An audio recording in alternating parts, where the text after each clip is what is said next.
What's up? What's up? What's up? This is Bad Boo, and you're here with me on Bad Beats. Um, on Bad Beats, and make sure in a second we had some problem sound a couple times, so I definitely make sure that the sound is good and that it's on. So like I'm literally seeing sounds good. It is what it is. But Grizzly rock and roll. Um, this is gonna be a good show, I think. I know actually because of my special guest, and I'm gonna introduce him in just a second. But before we do that, let's recap on the title and then get you some information on the title. Um, and then they were talking about basically keep it simple, talk about accountability. Title, as you know, everyone wants loyalty, but nobody wants what? Accountability. And even if you don't know the actual definition, which I'm about to tell you, I think most people know the gist of being accountable for your actions. And those that may, those we may run across that may want us to be accountable for their actions, which is not accountability at the end of the day. But let's get the definition. This is from Google. Because at the end of the day, I want everybody on the same page, and so that when we're rocking and we're talking, you can keep up. The fact or condition of being accountable, responsibility. The nation or the notion that individuals, including public officials, should be held responsible for their actions. At the end of the day, everyone says that they want loyalty, real friends, real love, real people in their corner. But let me ask you this. What happens when those same people hold you accountable?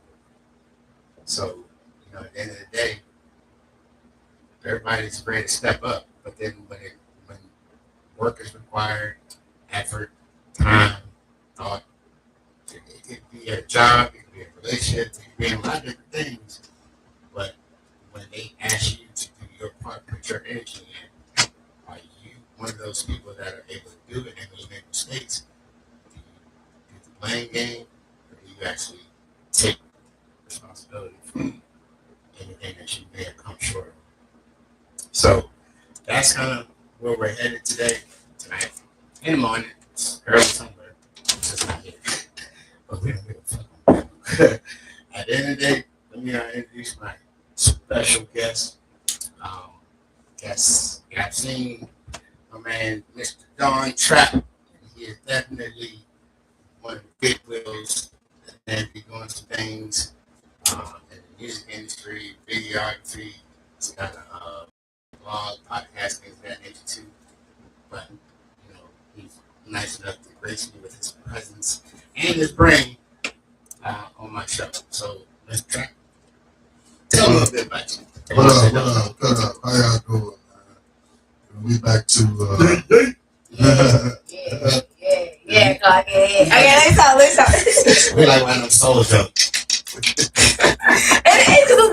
It's better. I'm sorry, it's better than a snap. Go ahead, bitch. Bitch. Okay, I didn't say bitch. I said big. Okay, I'm sorry. I'm so sorry. No, it's the aura, man. The aura is set the night, as y'all can see. Okay, the aura is wonderful. You know what I mean? Y'all can clock it. It's tea. Tonight, we're going to teach y'all a little something about our own.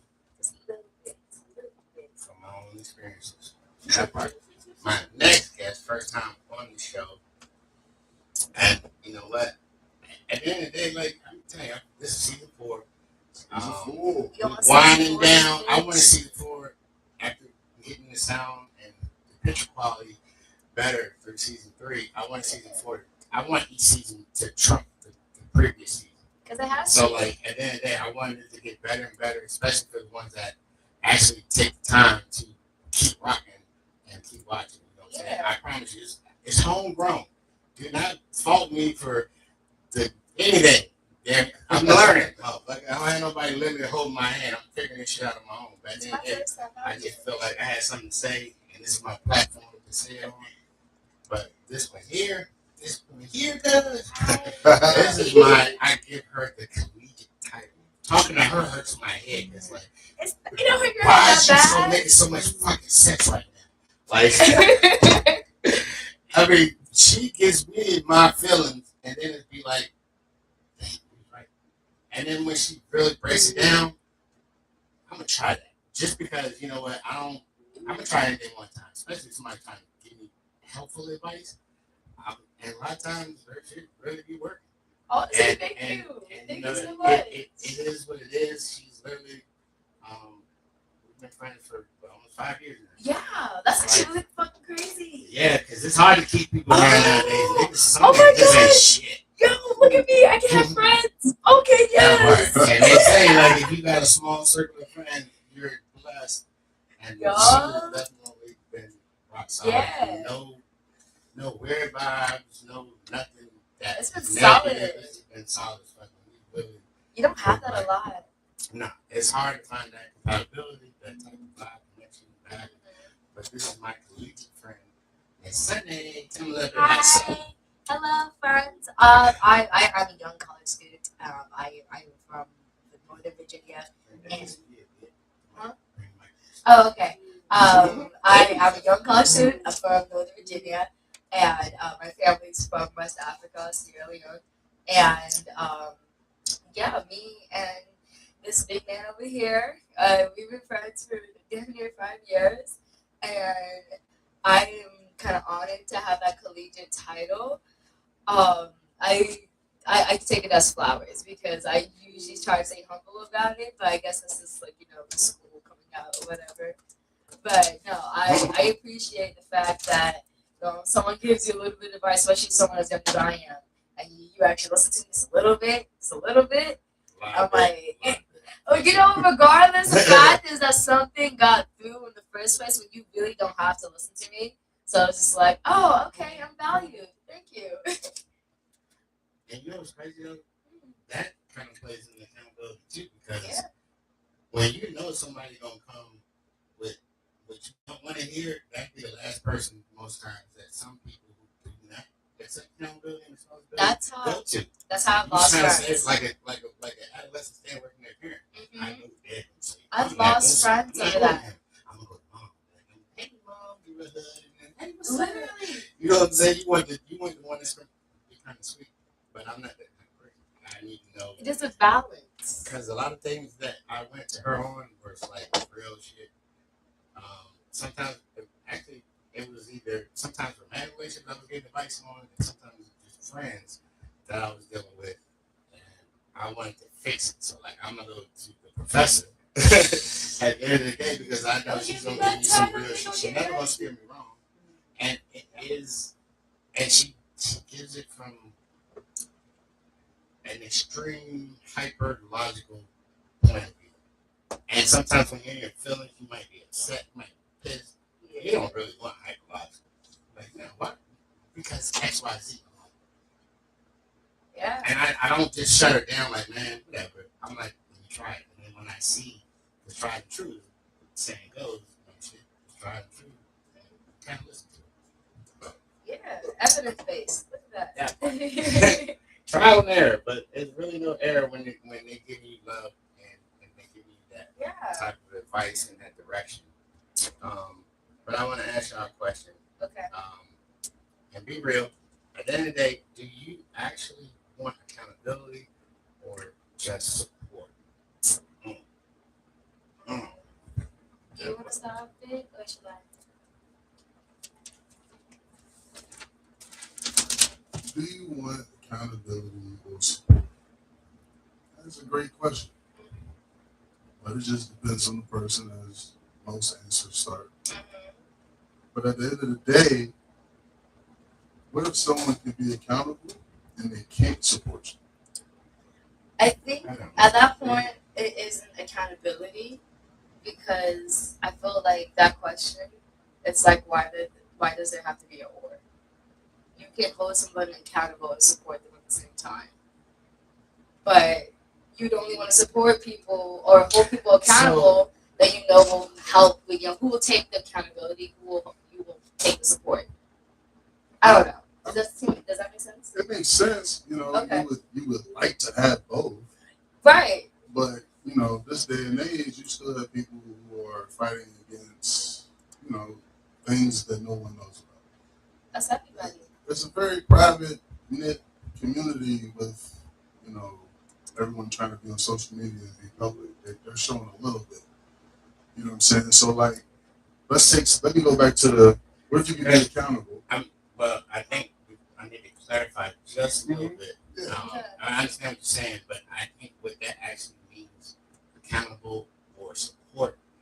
So, for instance, let's say that you have somebody standing, right? Mm-hmm. And this person literally lacks a lot of responsible points in the way they are. They don't clean up behind themselves. They don't pay their fair part on time, right? Or they don't contribute, right? Now, but you continue to tolerate and deal with this person, right? Are they really? And then when you come at them and say, "Hey, look, man, you ain't doing this, you ain't doing this, you ain't doing that," that's right. Checking them. Now, you have to. And when you check them, accountability plays the part of them accepting that, like, man, I'm falling short. Let me tighten up. But if they don't, are they even do they have the capacity to be accountable, or do they just want you to support them while they do what the fuck they want? Right. That's what I think that means. So the thing is, when you say, like, holding them and checking them, right? Isn't that, like, when you hold somebody accountable, isn't that a way of also supporting them? Like, that's the kindness and not being nice, because so why does it have to be separated? That's why I think about the question. It's like, well, I think it's the viewpoint of the person that is being checked. So they not don't the one checking them. So they don't want support. They want loyalty. They want loyalty. They don't want support. They want somebody. Yeah, they want you not to say shit to them and let them continue on, just like a kid. It's don't want to be chastised. It's straight loyalty. It's blind loyalty. You just follow people. You ever send somebody to go get something? A kid. Most likely a kid. Yeah, but I think it'll be adults too. You send them to go get something and they come back like, what you say you get? They don't teach you before they come back and say it. Oh, so let me use that for accountability or support. This person says they're going to do it. You know it. You see it in them. Yeah. You say, go to McDonald's, buy everybody food, or the kids get kidnapped. Right. They come back with half the meals. And you feel like, oh, they don't care about me. They didn't give me food. They didn't care enough to listen. Or maybe that's just that person, because we still got to remember. That's a thoughtlessness that they have, or carelessness. I'm not going to say thoughtlessness. That's a carelessness. Because they didn't do what they had to do to make sure they didn't forget. But they didn't write it down. They didn't get a text from you. But guess what? Like, re-ask. That's the accountability part, though, because this person does not know how to be accountable for that. Like, you were accountable for the food. And if you even thought for a second, I don't know what Sunny wants, so am I just going to get her nothing? Or am I going to try to contact her or fix the situation like he said? And then if you get home and I'm like, ain't no food, you're going to be like, well, I didn't know. It's like, you could have took steps and everything. And so because that is actually true. Yeah. But the because I was going to say the accountability does not really come into play until they're questioned by the one who expects their order to be correct. No, the accountability is at the register. At the register, when you walk away and you did not hold that, you got to think about that at that moment. And so when people don't accept the accountability, it's the guilt. You know damn well you're going to feel guilty when you come home and I'm going to be hungry, stealing these little kids' french fries and stuff. And then when I ask you, you're going to be like, oh, well, like, no. Okay. Or this person really just messed up on accident. But it's not. And they keep, and they keep messing up. So as most people hear this, they say to themselves, oh man, this person's lazy. But in reality, that person's probably sitting over there like, dang, I messed up again. Because we're trained up a certain way growing up, right? Yeah. And what they always say, we got to heal the kid in us, right? You heal your inner child, yeah. Right. So that same kid, you got to hold their hand. And at the end of the day, yes, that is true. Mm-hmm. But that is that's the premise and the show, actually. Because as a child, I was accountable in your face. But I continue to repeat. That's not even whatever. That. Like, you feel me? Like, you know, I accept it. No, what I'm saying is so like I have now I would say like I have a hyper accountability. Like, if I did it and you say, hey, look, boom, I'm going to own that shit. But as a kid, yes, no, I'm not. I'm gonna do what I gotta do to get not get my ass beat. But the thing is, like, that's a child, right? Same as a teenager. As a child, adolescent, you have to. But the thing is, as a child, right? When you lie in front of your face, it's like, did you take that cookie from the cookie jar? You're obviously gonna say no as a kid because you're gonna get in trouble, right? Right. But the thing is, though, right? You have to teach your child at that point, hey, accountability. No, you took the cookie from the cookie jar and you knew it was wrong. So right now, take the accountability for what you did. Don't lie in my face again, and so you have that. What the kids say when you say why you lie? What they always say? They said, I didn't want to get in trouble. I'm sorry. I don't know. They know. That was my favorite. But you know that it's true. You know why they did it. It's because you have to teach accountability. People are not born with it. It's not something that you also just learn from your friends, something like that. That is part of the home training that your parents do before you got out in the world. Because teenagers lie. Kids lie all the time. Like, so you have to teach people, hey, when you get caught in your lies, do not triple down and die on that hill. Like, you got to sit here and learn how to come off of that shit and be like, okay, I fucked up. You're right. So when you tell me, like, oh, the McDonald's thing, right? Cool. But at some point, when does it always like stop being like I messed up? At some point, you're going to have to learn your lesson. And the thing is, if you don't want to learn your lesson, depending on how you do it, either you're doing it intentionally, thinking I'm stupid, or that was called incompetence and shit like that, or you genuinely don't know how to take accountability, and you're so stuck in your ways that you are adverse to it. My point of view on that was a good question, because it becomes irritating. You see it over and over, then you start to see it before it happens. So we can hold, and you say something to your kid right before it happens.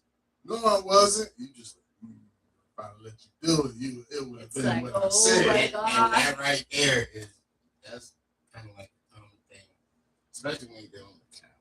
Man, I wouldn't have done that. Like, you have the best intentions, but someone who's lived like twice as long as you as a parent, or someone that has more experience, can see the downfall before it actually happens. Because they did the same shit. You haven't been through what they've been through, nor do you have the vision that they have to foresee. It's called foresight. Right. You know what I'm saying? So, like, you're going to be like, you didn't give me time to show you. I said, yeah, because I saved you from, right. But guess what? But wait, with that saying, right, some people, even for me as a young person, right, let's just say a young girl dating an older guy, he's like, don't go out to this party because it's that is going to happen. It's like, nigga, you're right. You're not wrong. But guess what? That's your own experiences. I still have my own life. I can be a little stubborn, and my experience won't be the same as yours. Maybe it will probably be the same end result, but the way we got there is going to be different. So it's like there's a give and pull. Like, you can sit here and learn from and take as warning from other people's experiences, and still go into that experiences knowing these warnings, or you can just stay your ass at home. It's either or, but you can't explain people. No, I was going to hit right on that. Because then it goes back to that question, right? Mm-hmm. Let's say, for instance, you are dating someone, like you said, that's older than you, and they are always saying, hey, watch out for this. Hey, put 2 hands on the steering wheel. Yeah. Seatbelt on. But let's say they recognize that, right? Yeah, let's they recognize that. Because you say something or you don't, but they recognize that, I keep correcting them. Let me stop. This is something on the last show we ran into where, how do you go about when your partner says, I'm going to stop warning you and allow you to trip and fall? No, I get that. This is the last one. Yeah, no, but guess what? I'm going to say now, like hold this. on, I already got this one. That's like you're dealing with that shitty ass boyfriend, and you know damn well that you were telling her every time, girl, leave, go leave. I can help you. But that's what she do. She gonna run back every time, right? And then you go. At this point, you like, bitch, I gotta let you fall. I gotta let you go through it because you in a whole space, but you not gonna listen to shit I gotta say. But you know what? You're gonna fuck around and find out. You're gonna learn your lesson, and when you come back, me, the type of person I am, there's a big "I told you so." Wait, it's gonna be over one, but it's gonna be wait. I like the way you went with that, but with him, I would go with a more serious situation. Let's say you had someone who was traveling down the road, right? And let's say you were on the phone with them. You weren't actually in the car, right? And but you know how they drive. Like, look, what's your speed? Like, oh, I'm doing, 90 to 70. You know what I'm saying? Like, I'm doing 50, and you know there's 35-mile-an-hour curve, 25-mile-an-hour curve coming up, and say quarter mile. Now, and what you're saying is to pull back from being kind, which is not giving a fuck about your feelings, but you say it in a loving way, obviously, but you still say it in a way that's stern so that they get the point, or being nice where you don't say anything like, just be careful, hope nothing happens, when you know what could potentially happen and doing twice the speed for that curve coming up. Right. And you pull back and don't say nothing, you literally you are an accessory to whatever may happen to this food when they get to that curve. And they know it's coming. Right. So, no, you don't never not say nothing until you have someone that literally proves that I'm going to do what the fuck I want. I don't care what you say, and don't tell me nothing else. Right. All right, now you I got would to say, let's go this other way, right? So, more serious situation. Let's say you have a friend that's inside a DV situation, right? And you, like, inside a domestic violence situation, right? So, when you you see the signs, you see everything that's going on, and you're trying to get this person, boy or girl, you're trying to get them out of this very serious situation because this can end up in death, jail, all that, right? Or sometimes it can affect children too.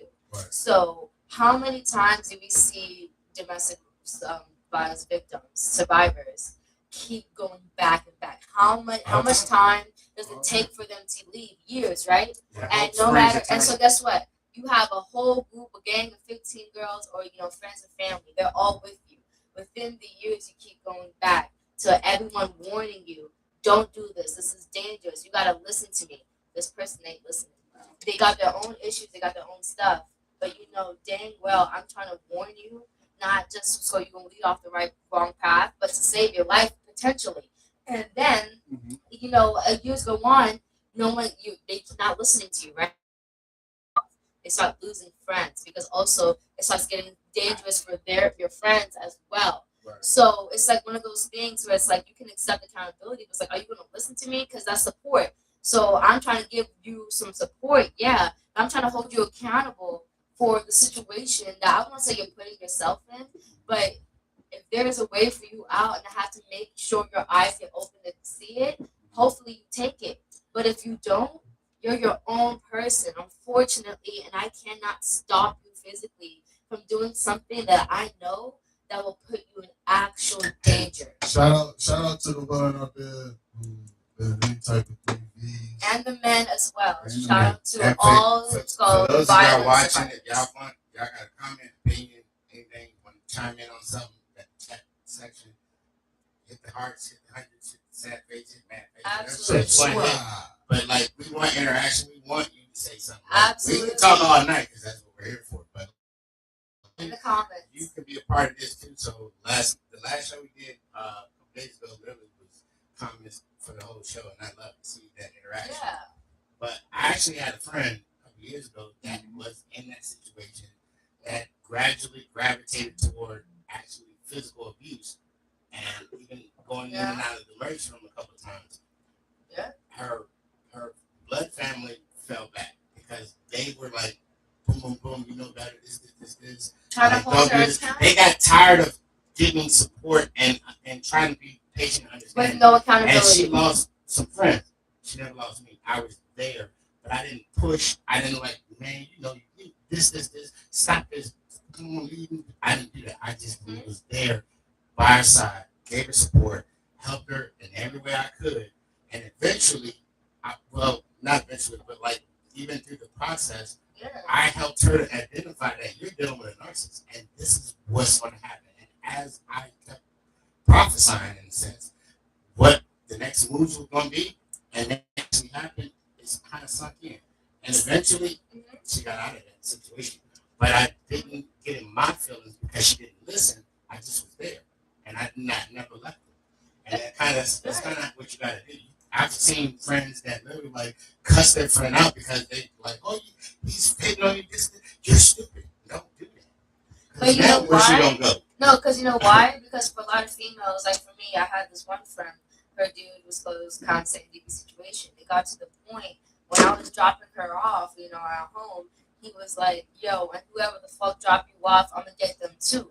And I'm like, "See, now that's a situation for me because I'm over here trying to make." Yeah, exactly. And the thing is, for a lot of females, like it really do be situations like that when you out with your homegirl and her man, you know how they are, and they do that raw rush in public, and you try to stop some shit. Now you're getting hit. Now you're getting attacked, and now he's what's called, or that person is isolating them and turning them against you. So now it's not even that you're trying to sit here and save this person. This person is so adverse to you and does not think of you in the same light to even listen to you. So at that point, it's one of those things where it's like I can give you support to the point where with your accountability, the way that you're like not accepting it the way that you should, it's going to hurt me, and I'm getting threatened now, and so I can't take that. Now I have to fall back, and it's not because I don't want to support you; it's because you're not taking the accountability. And at that point, I can't blame you, and I can't really be mad at you because that's human emotion. I can't deal with psychology. So, this. I feel like what you just said is like a hospital choosing its patients. Hear me out. You're right. If I was to go in a relationship with a chick, I really got to sit back and think. Not think like most people think, what's wrong with myself? But what's wrong with my cheater? There's something my cheater is looking for. And I'm still not going to go back to self. I'm not going to say, am I lacking that? Because that's where, as a healer or, let's say, hospital, people tend to blame themselves and then they disconnect from that same person. Probably still to this day, they got big love for it. Yeah. Because we all know we really all fucked up. Either love or addiction. You understand? Because sometimes people say, "Oh, she's like that ain't." No, so like a woman that like goes back to an abusive person or toxic situation, they say, "Oh, she just love it." No, that don't mean she loves it. Men do That's the her same drug. thing. Yes. And the thing is, love is an addiction. The person's drug. Love is an addiction. We all chase love. We all crave love. Like I told you, there's 10 different types of love. So you not just have romantic. You have your friendship. You have business. You have school. You have every type of relationships that you make with some people. There is a certain level of love, and it's not just all so romantic. So with that being said, it's like you can have love for somebody, but when you disconnect like that, it's because this was a hostile. Loving you, it got to the point where it hurt, where I have to love you from afar. And people don't get that sometimes. They're like, oh, if you love me from afar, then you're just not there. I was like, no, sweetheart. Like when you said, like, when it got to the point when she was, when it got to the point when homeboy was like, I'm getting that car, I can't sit here and go drop you off at your front door anymore and make sure to watch you when you walk into your house. Now I have to sit here and drop you off to the corner to make sure nobody peeps my car. And the thing is, at that point, right? So at that point, if I still try to force it, right, who knows what would happen? Because if he would have done something to me, guess what? More likely than not, she would probably still go back to him.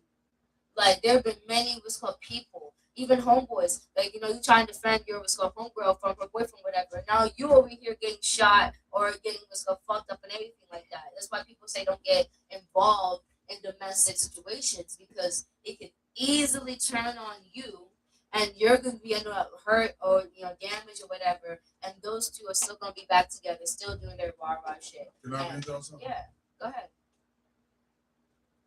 Stockholm Syndrome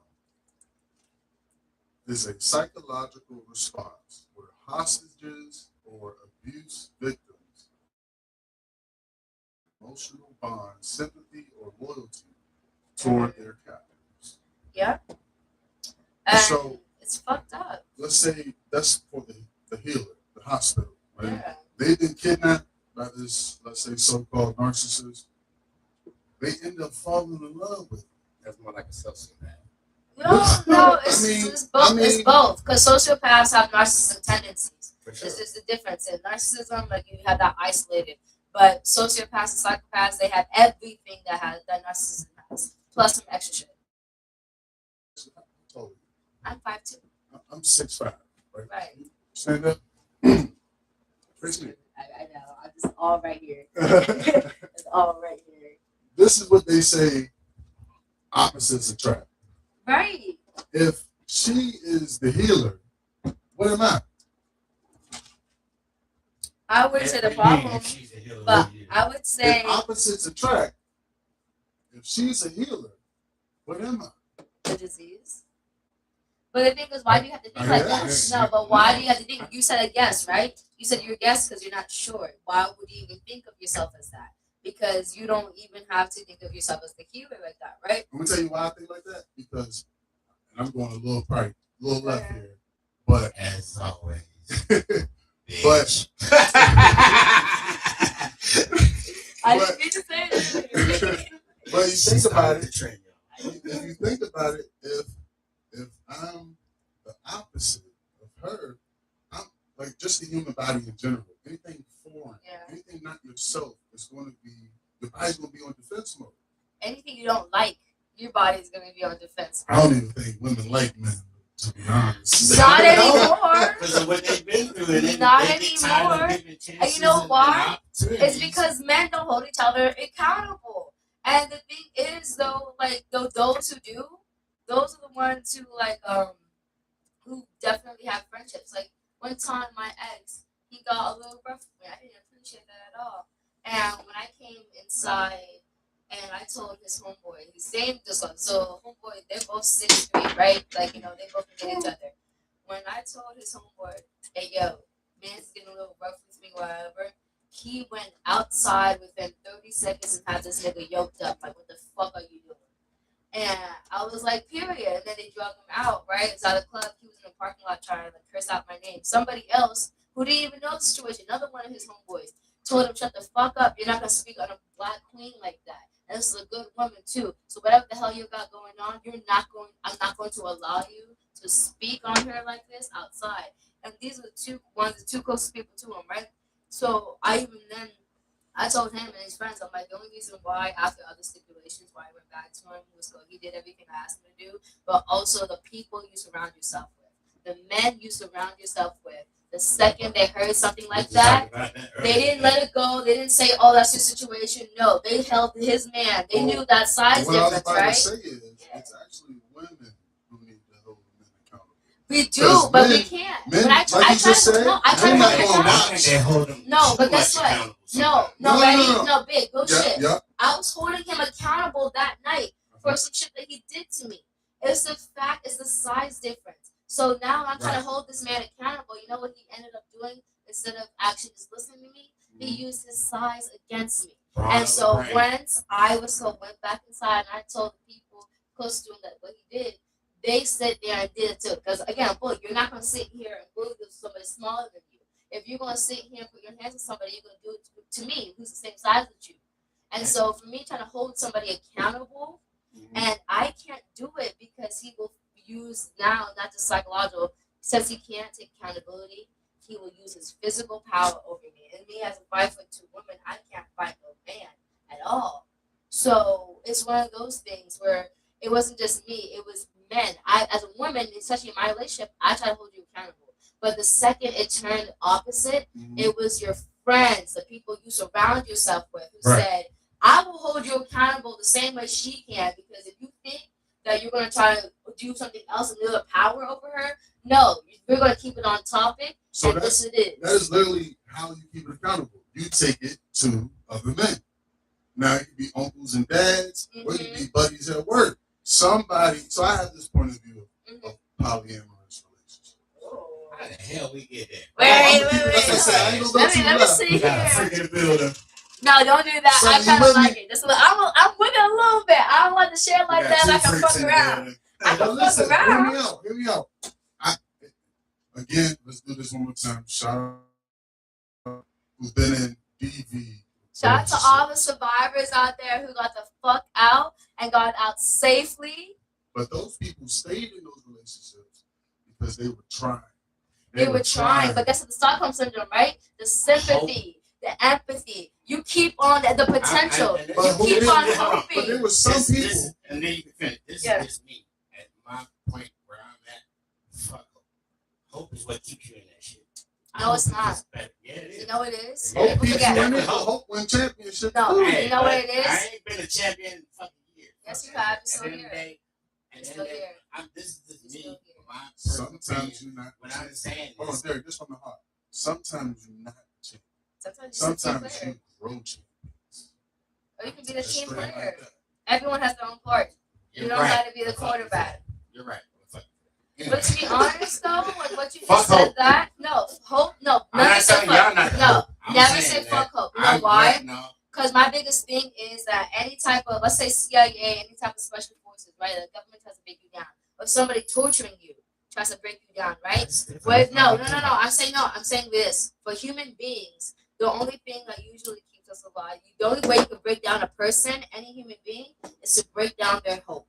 No matter what situation it is. If you want to control somebody politically, education, family, romantic-wise, doesn't matter.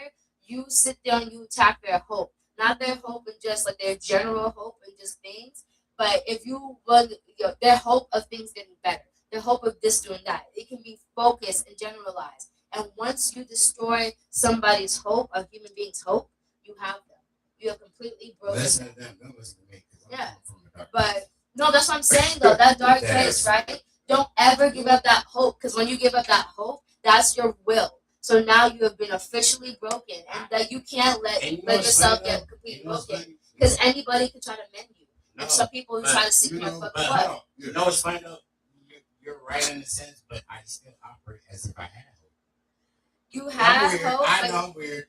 You don't have hope in people anymore. There's a difference. You have hope in yourself.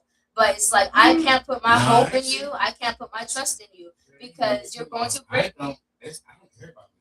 I don't care about the people in my life. But that's what I'm saying. I do more for people. But remember, we always told you, look, at that time, you have to shift that focus. Like you've been doing that. You've been consistently doing that. It's those who recognize your healing. There's people who come back to your life to try you every time, right? When you get saved or you're doing good. Once they show you who they are, I believe. But that's what I'm saying. Sometimes people lie. It's not even that. People forget, like, oh, you don't have to believe if you're naive. People fucking lie all the time. And no, fuck all that. But do they really lie? They do. No, what I'm saying. It's not even deflecting. No, it's a truth within a lie. No. It's like I can say that, like, oh, are you a cheater? No.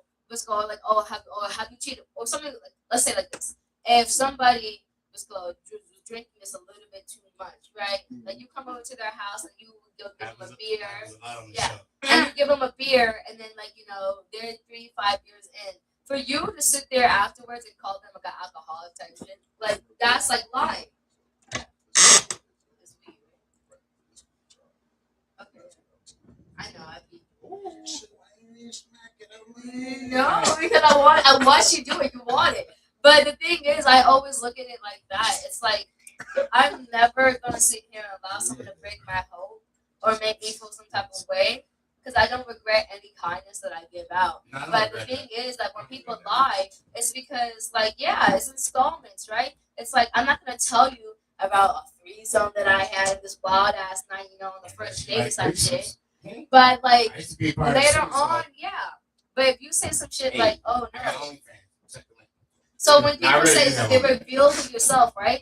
They reveal it because, you didn't know that before. And of course you did it because you didn't know them like that. I mean, nobody's going to just throw up on you all their past. And guess what? You got to put the best face on. Yeah. And so you get to put the best face on. You're not lying. But when it gets to the real shit and you purposely conceal parts of your real self and only put put out stuff that you know other people would like, yeah, you're kind of lying about yourself until your actions come through. No, it's withholding, but it's lying. There's actually different. No, there's different types of lying. Admitting is also a different lying, but we all as human beings, we just deflect apart it and try to think it's something else. But no, it is lying the same. But I think Politicians do it all the time. I think that's Politicians do it all the That is time. well, yes, but There's different hold on, types. You have hold on. deflecting, omitting, spinning. Let's one thing. When you omit, it could be because you think like it might be something too soon to say something. Sometimes it's timing too. But at the end of the day, if a person asks you something and you neglect to give them transparency, that is a straight ass lie. But if you are selectively giving things because of the nature of it, or because of like nobody literally has to go meet someone and really give them the hardest truth up front. That's like That is literally going to girl shoot yourself in the foot. That's like a And girl that's saying, not lying. That's I didn't. literally just omitting and really just reserved on certain things. I need to know you better. I need to know your temperament. What is it that is in you that might accept my truth? Yeah. Now me, I don't give a fuck. I will take. I've been in prison. I've literally done this. But at the end of the day, I still do it in a way that is tasteful and is timely. person says to themselves, new, fine, they had a kick-ass date. Yeah. Next day, y'all on the phone all day. They want to know about you. Yeah. One of the things you are deciding to say is, I talk to other people. And I'm in not saying that. in the back, okay.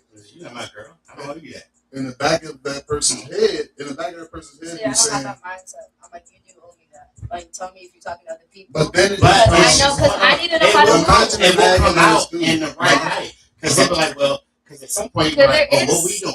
Are we like trying to be? But guess what? That's what, no. But guess what? No. But that's when it forces that question. Because if you care enough, then yeah. But on some real shit, though, I'm like, for me, if I fuck with somebody, like, you know, I can be single, right? I can have a roster or whatever. But if I'm fucking one person, I'm fucking one person. And the thing, like 100 people. I wish it was. I promise you, I do not have the attention span for that. I really don't. I really don't. I'd be so pissed off. I'm not gonna lie. 2 niggas out the curb this morning because they were fucking annoying. So no.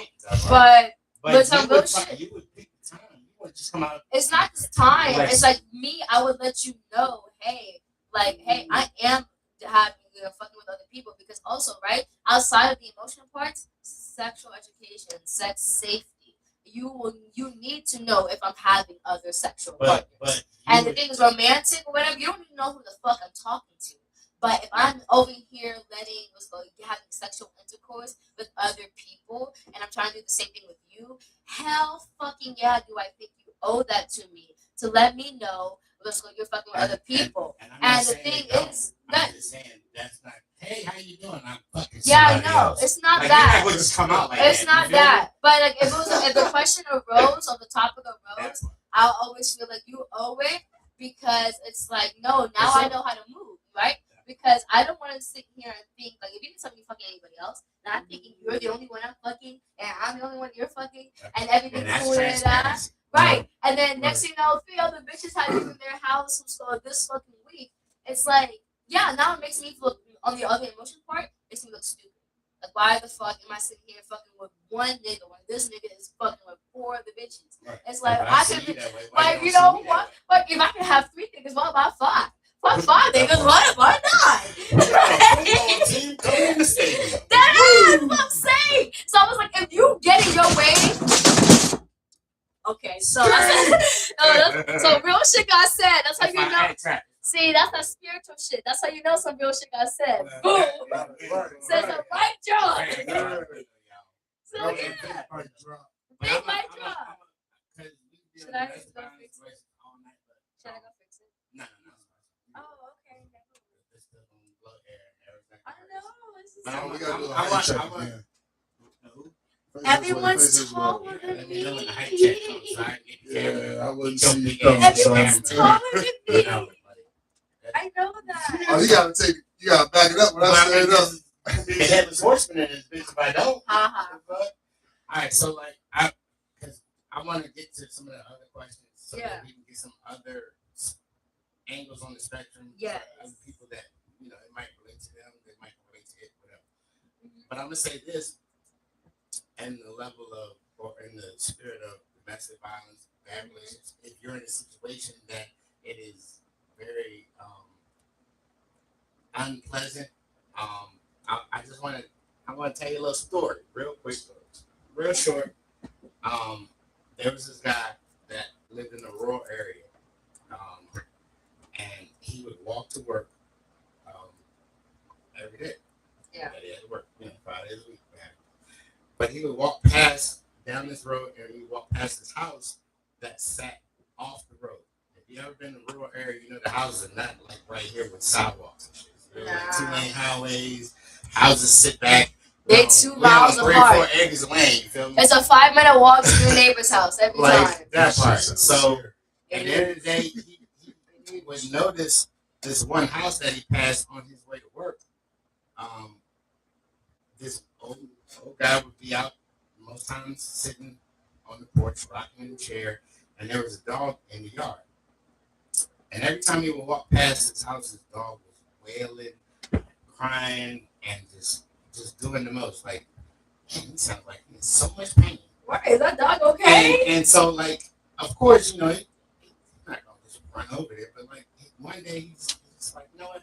I'm gonna go ahead this man. Hey, you go out that window, you're not coming back. Hey, come here. Hey, stop it. No, I'm missing cat. Can you go shut that window? So one day he decided, hey, look, I'm gonna go. I'm gonna ask this man, what's wrong with this dog? Because he can hear him from the road, so that means he's screaming and hollering pretty loud, right? He went to the. I'm gonna put it back. Okay, never mind. I'm trying to be nice. Just turn it off.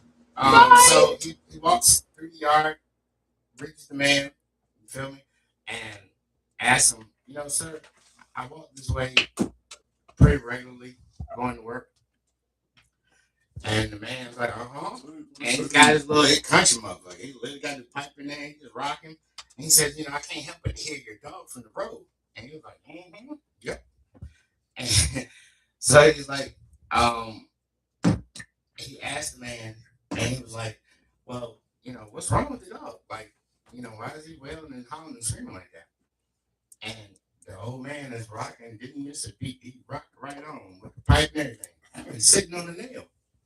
And the man perplexed, he's literally in his head, is like, sitting on the nail. And the man said, yep. And the man that was on his way to work basically said, well, why don't he get up? And the old man said, because it ain't hurt bad enough. There ain't nothing stopping that dog from getting the fuck off that nail and moving on to something else and letting that wound heal. But he continued to sit on the nail for whatever reason. Yeah. And at the end of the day, hopefully you can get something out of this story, because we all have some proverbial metaphorical nail that we continue to subject ourselves to. Unfortunately. And until we get sick and tired of being sick and tired, we're going to keep putting our ass right on that nail.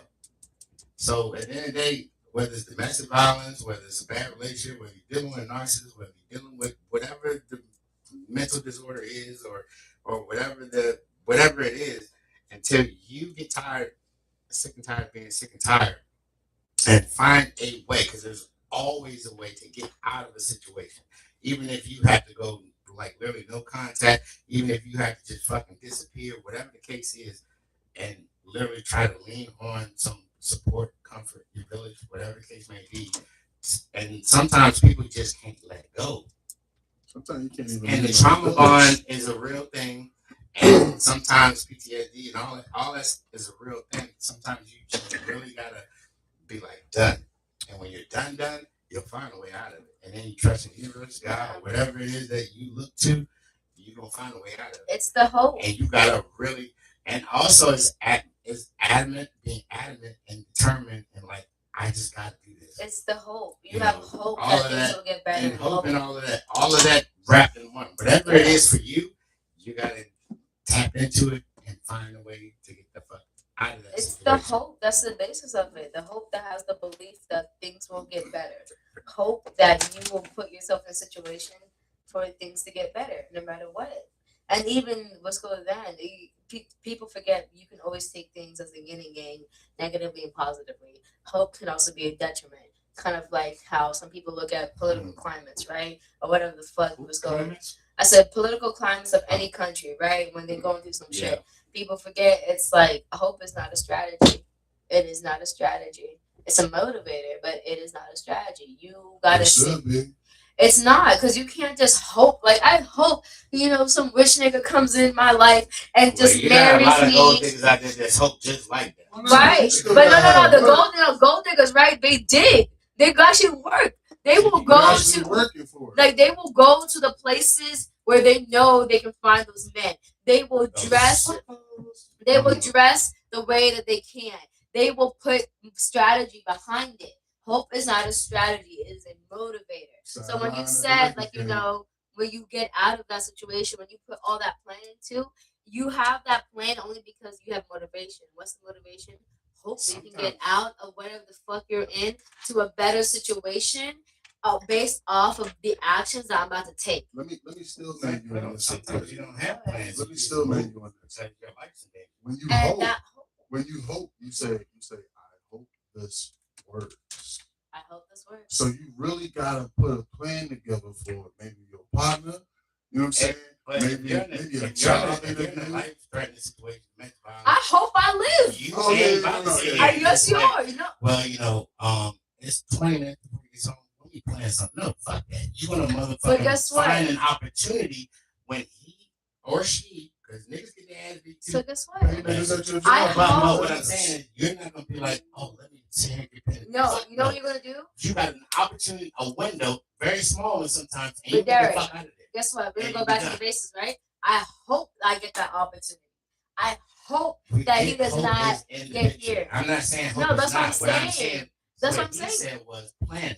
You don't always have the time or the But liberty to plan. That's the anything. difference Oh, between what Sometimes you him need a and saying. window to Yeah. like, boom. And yes, hope is involved. I'm not saying it's not. So you We get hope that you stay alive. Like, this stuff matters. You have multiple motivators. Like, you hope that you have a better situation. You hope that this turns out the way that you need to. Because even like you said, that life that was right then and there, right? You still had a plan in your head. You still knew this is something. If this opportunity arises, I can get the fuck out.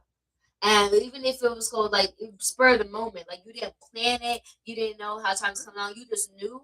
I have 30 minutes right now of free time to get the fuck out of here. And I always hope for a special opportunity or for a way for me to leave for a better life. And this is the motivator that I need. Not only that, but the motivator of my life. Once I realize, like you said, for yourself, once you actually sit with yourself and realize, I don't want to deal with this anymore, I don't want to put myself in this situation anymore, I want to choose something else, or I want to take the opportunity that will open the door of opportunity. And if I see that crack, 30-minute window, if I see that crack, my hope, that's what's going to push me towards that door. Because now I'm not hoping that this person, my abuser, gets better or gets nicer. I'm hoping that I have an opportunity to leave. And that's why I said you can take anything and put it in yin and yang. Like I told you, even with power can be good or evil. Hope can be good or evil. It is the way that you use it. Intention is everything. And like you said, right? When you have intention, when you finally just, I don't want this anymore, and you actually put your mind forth instead of fixing the situation and just leaving for a better one.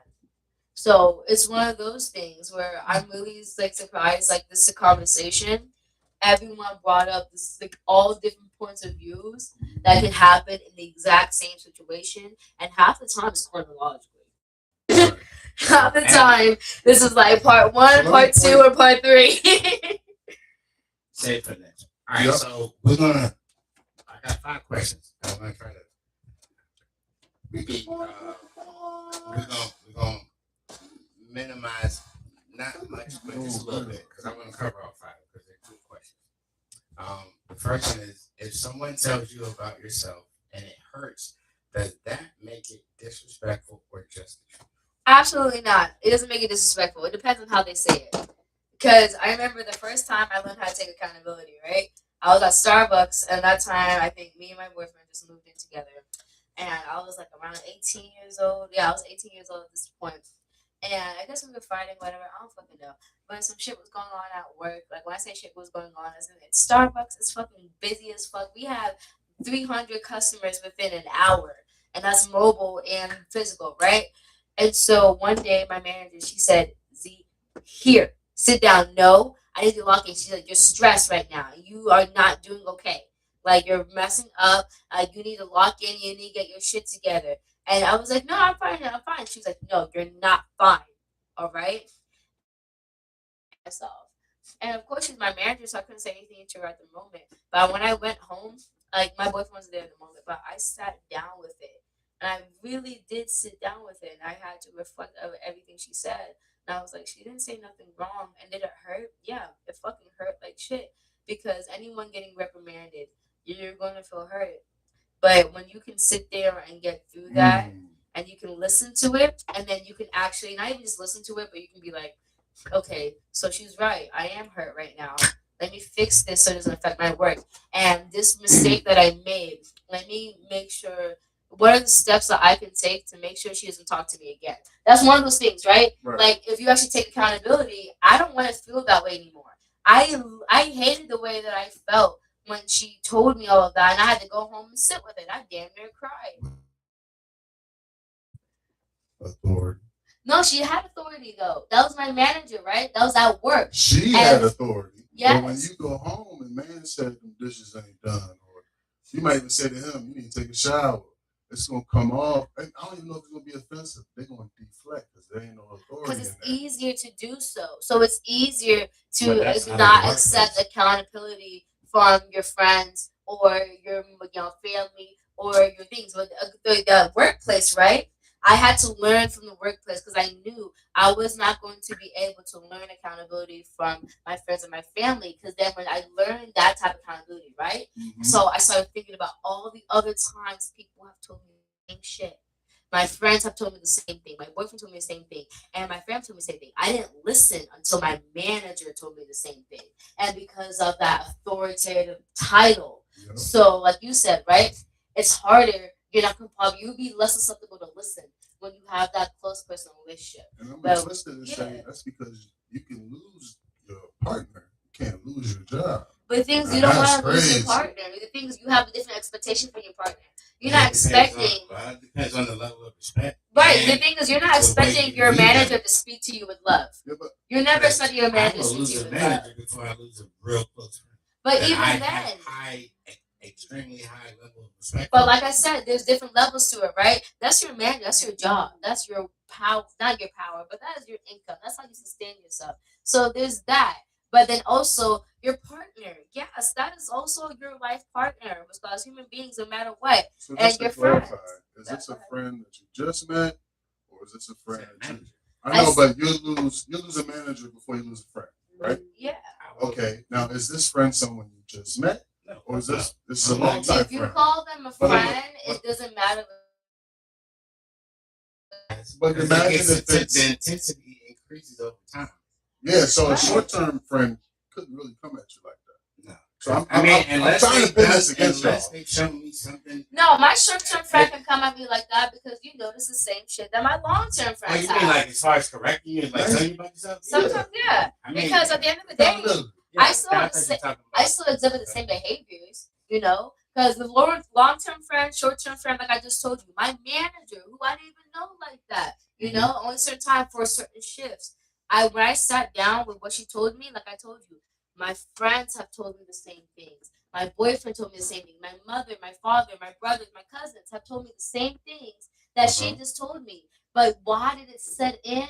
Only when my manager told me. And exactly, right? And because with your close Christian, there's no authority. It's shared power. It's trying to be an equal balance of some sort. So you're less susceptible to take accountability from them or hear harsh words from them because you're expecting them to talk to you in a place of love.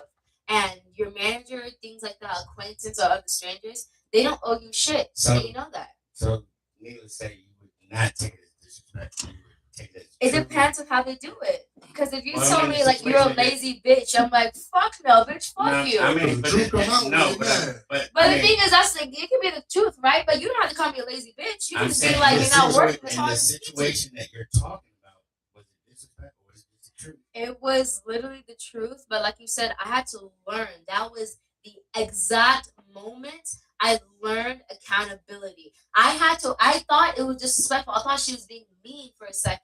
but I had to sit down and really think about what she said, and I realized she didn't say anything mean. Also learn as human beings, we don't like to get told no. Have you ever told a toddler no? All the time, man. And guess what? How did they act? How did they act? How was that tantrum when you told a toddler no? It depends on Actually, where I'm from, they're like, Hey, 5 no's. Yes. But guess what? But guess what? They went through 5 no's, right? Yep. And after the first time, but the thing is, after the first time, it's like you 5-year-old, you go to the toddler, you're like, no, you can't hit other people. And it's like you can't have this cookie right now. It's like, bitch, I want this cookie. What did that toddler do? Like, I learned from my dad. But you have to train them, right? But it's not that. It's the initial thing. So I'm talking about the moment when you tell a toddler no, that initial moment, not after correction, anything like that. The first time you experience it. That is, people forget. But kids, especially with babies and toddlers, those are all human emotions. That's your basic human nature without correction. So when a toddler, when they get mad and shit over the little shit, and they try to claw your eyes out, like that little fucking 2 feet tall climbing you, trying to get to you because they want a cookie. I'm like, don't forget, you have to teach them. You can't react like this because I told you no about this. You have to teach human beings how to sit here and be good and bad and their nature and how to limit themselves. Let's remember the children inside of these adults. So guess what? That's also the inner child too. So when you get told no, so when you get someone told you that you're doing something wrong, of course it's going to, that's a rejection. You're going to feel it. It's going to be an upsetting thing. But what you learn, especially through your parents, especially at a young age, is how to accept that no, how to accept the correction. And then there's people who coddle their children too much. And then next thing you know, they get out into the world and other people try to hold them accountable. And now they're looking at you like, why the fuck are you mad at me for doing this that I've been doing for years? And my mom doesn't think it's a problem. I'm like, yeah, because your mom sent you out into the world to get your ass beat. Like, it's one of those things. I always remember this one thing was called, somebody said, I think it was Tia, Tia was called Mara. She always said, no, Tamara. She said her mother told her, and the world is going to be way more harsher than I will. Save your child's life by disciplining them. And guess what? The thing is, you may be harsh, but the world is going to be harsher. The punishment from the world is going to come down. Like, I can spank you, I can tell you off. They're going to put you in jail. They're going to sit here and pull out your life. Exactly. Or make your life extremely hard. Exactly. A lot of different things. It's all human nature. The second question kind of almost ties into that a little bit too. Would you rather have a friend that keeps it real and hurts your feelings, or one that protects your feelings but lets you stay the same?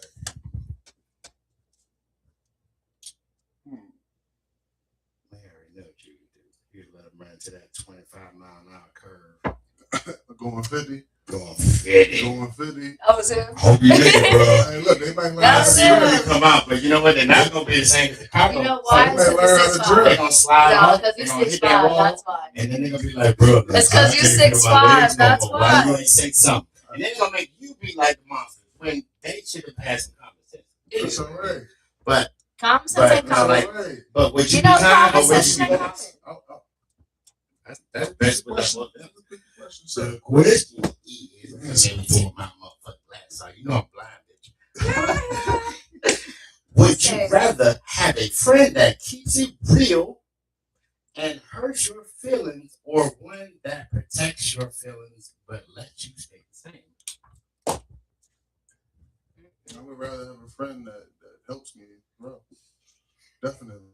I need So, to. keep it But real. I don't want a and friend. not water shit down. I don't want a friend that's going. We at a party, right? I think we talked about this with like a male and a female. Yeah. They've been hitting it off. They've been touching each other for years. They play best friend. They go out to a party and somebody say, "This is about to be X-ray." They go to a party together. Somebody say, "That's your boyfriend." She scream out, "Hell no!" Damn, you just gave me a lap dance before the party and after the party. You gonna embarrass me like that? That's not the same I would have been on that. Kind of No, said, I'm saying. no. He set up the story. He She put me on game though. She the type that be like, yo, you need to da da da. Get you right. Hey, bro, I got this job for you. Get you right. But then anybody can do this. The same people they make what's it called? They try to humor. They try to critique you in humor. Boy, your breath stink. Oh, I just said that because I'm trying to let you know you need to brush your teeth. See? That do that all the actually time. because they're literally it might hurt a little bit, it might sting a little bit, but at the end of the day, You know what I bet you won't go around with stink breath no more if you really care about know what I always say for Right. people you love and respect? What's it called? I will defend you in public, but correct you in private. That's it. That's where Like I'm not gonna sit here. Like if your breath stink, and I know you over here hot breath, and you using every H in the fucking every word that's type of H, whole alliteration, and it's define shit. I'ma pull your ass. I'ma grab you and be like, bitch, let's go to the bathroom right now. Right now. And I'm like, stay here. I'm gonna come get 3 minutes because I can smell your breath from 3 people away. At the end of the day, I'm not gonna let you go out like that. You want to do it tastefully. You don't want to be like, but guess what? Get out of my face, your fucking hot But guess what? Like I said, right? Remember what I said? Communicate with Satan, bitch. No. Remember what I said? You don't want to come like that. Remember what I said? I said, bitch, I'm gonna pull you by your hand and say, I need to go to the bathroom, and you're coming with me. So you know, me as a female, you can do that. But no, me as that would be meant from female standpoint. But that's from what. Man standpoint, you know, bro.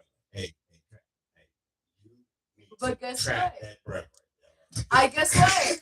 I'm gonna do it. I'm gonna pull you away from the crowd. I'm gonna make sure. Hey, private corner. We go to private corner. I mean, you know what I'm saying? Like bros, But the thing is, like, you know what? Hey, I don't think you noticed it, but I'm gonna pull you to the corner and be like, hey, yo, bitch, for real?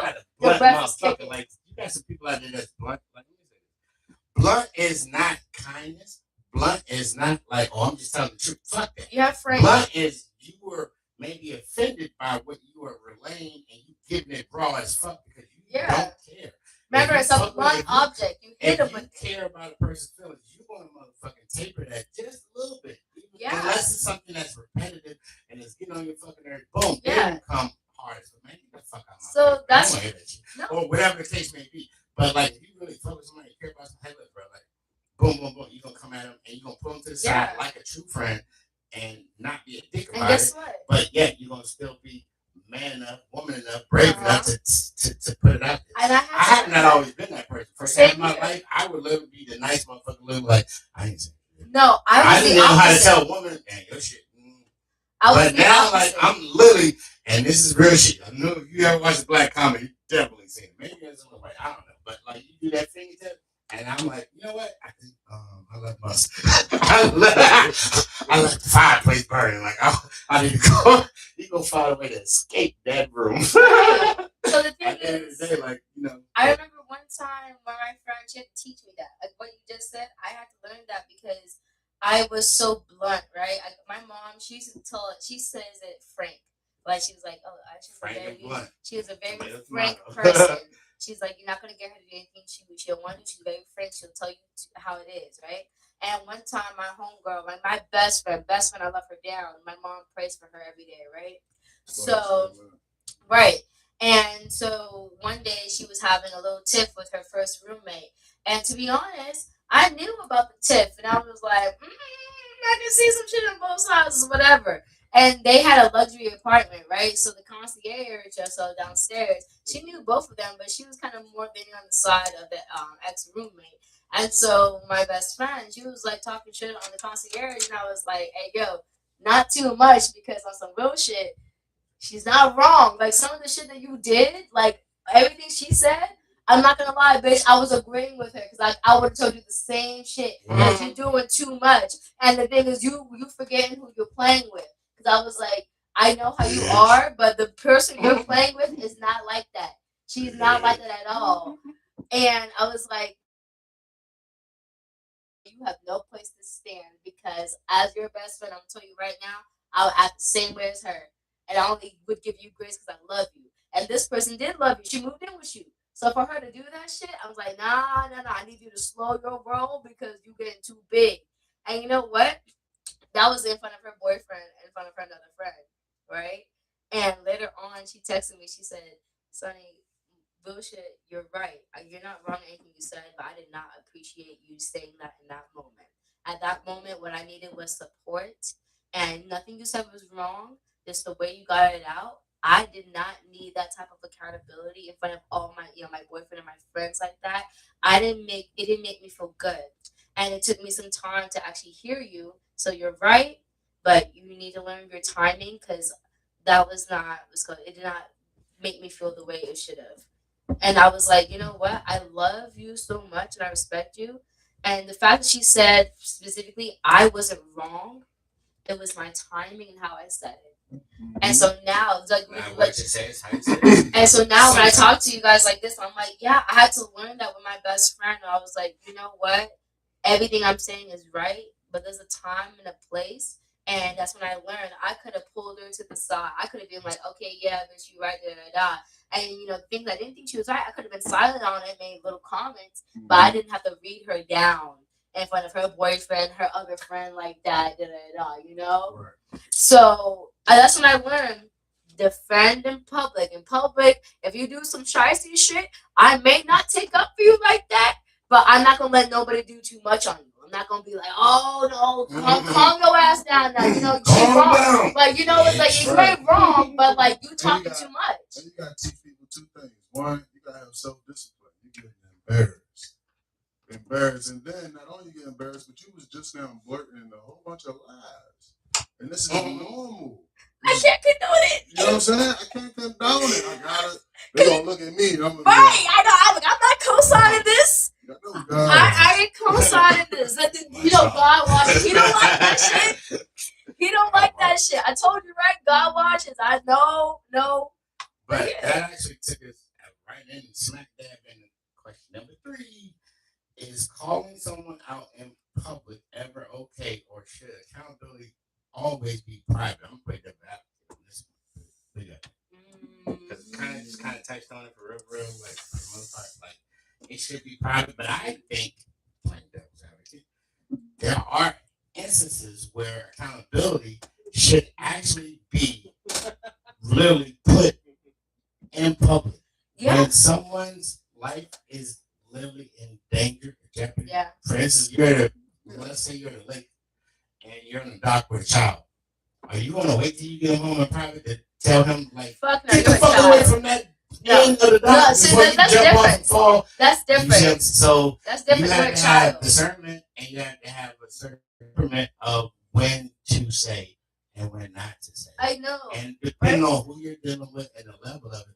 I remember the time I was probably 10 or 11 years old, and I was living with my aunt in California, and we went on a vacation.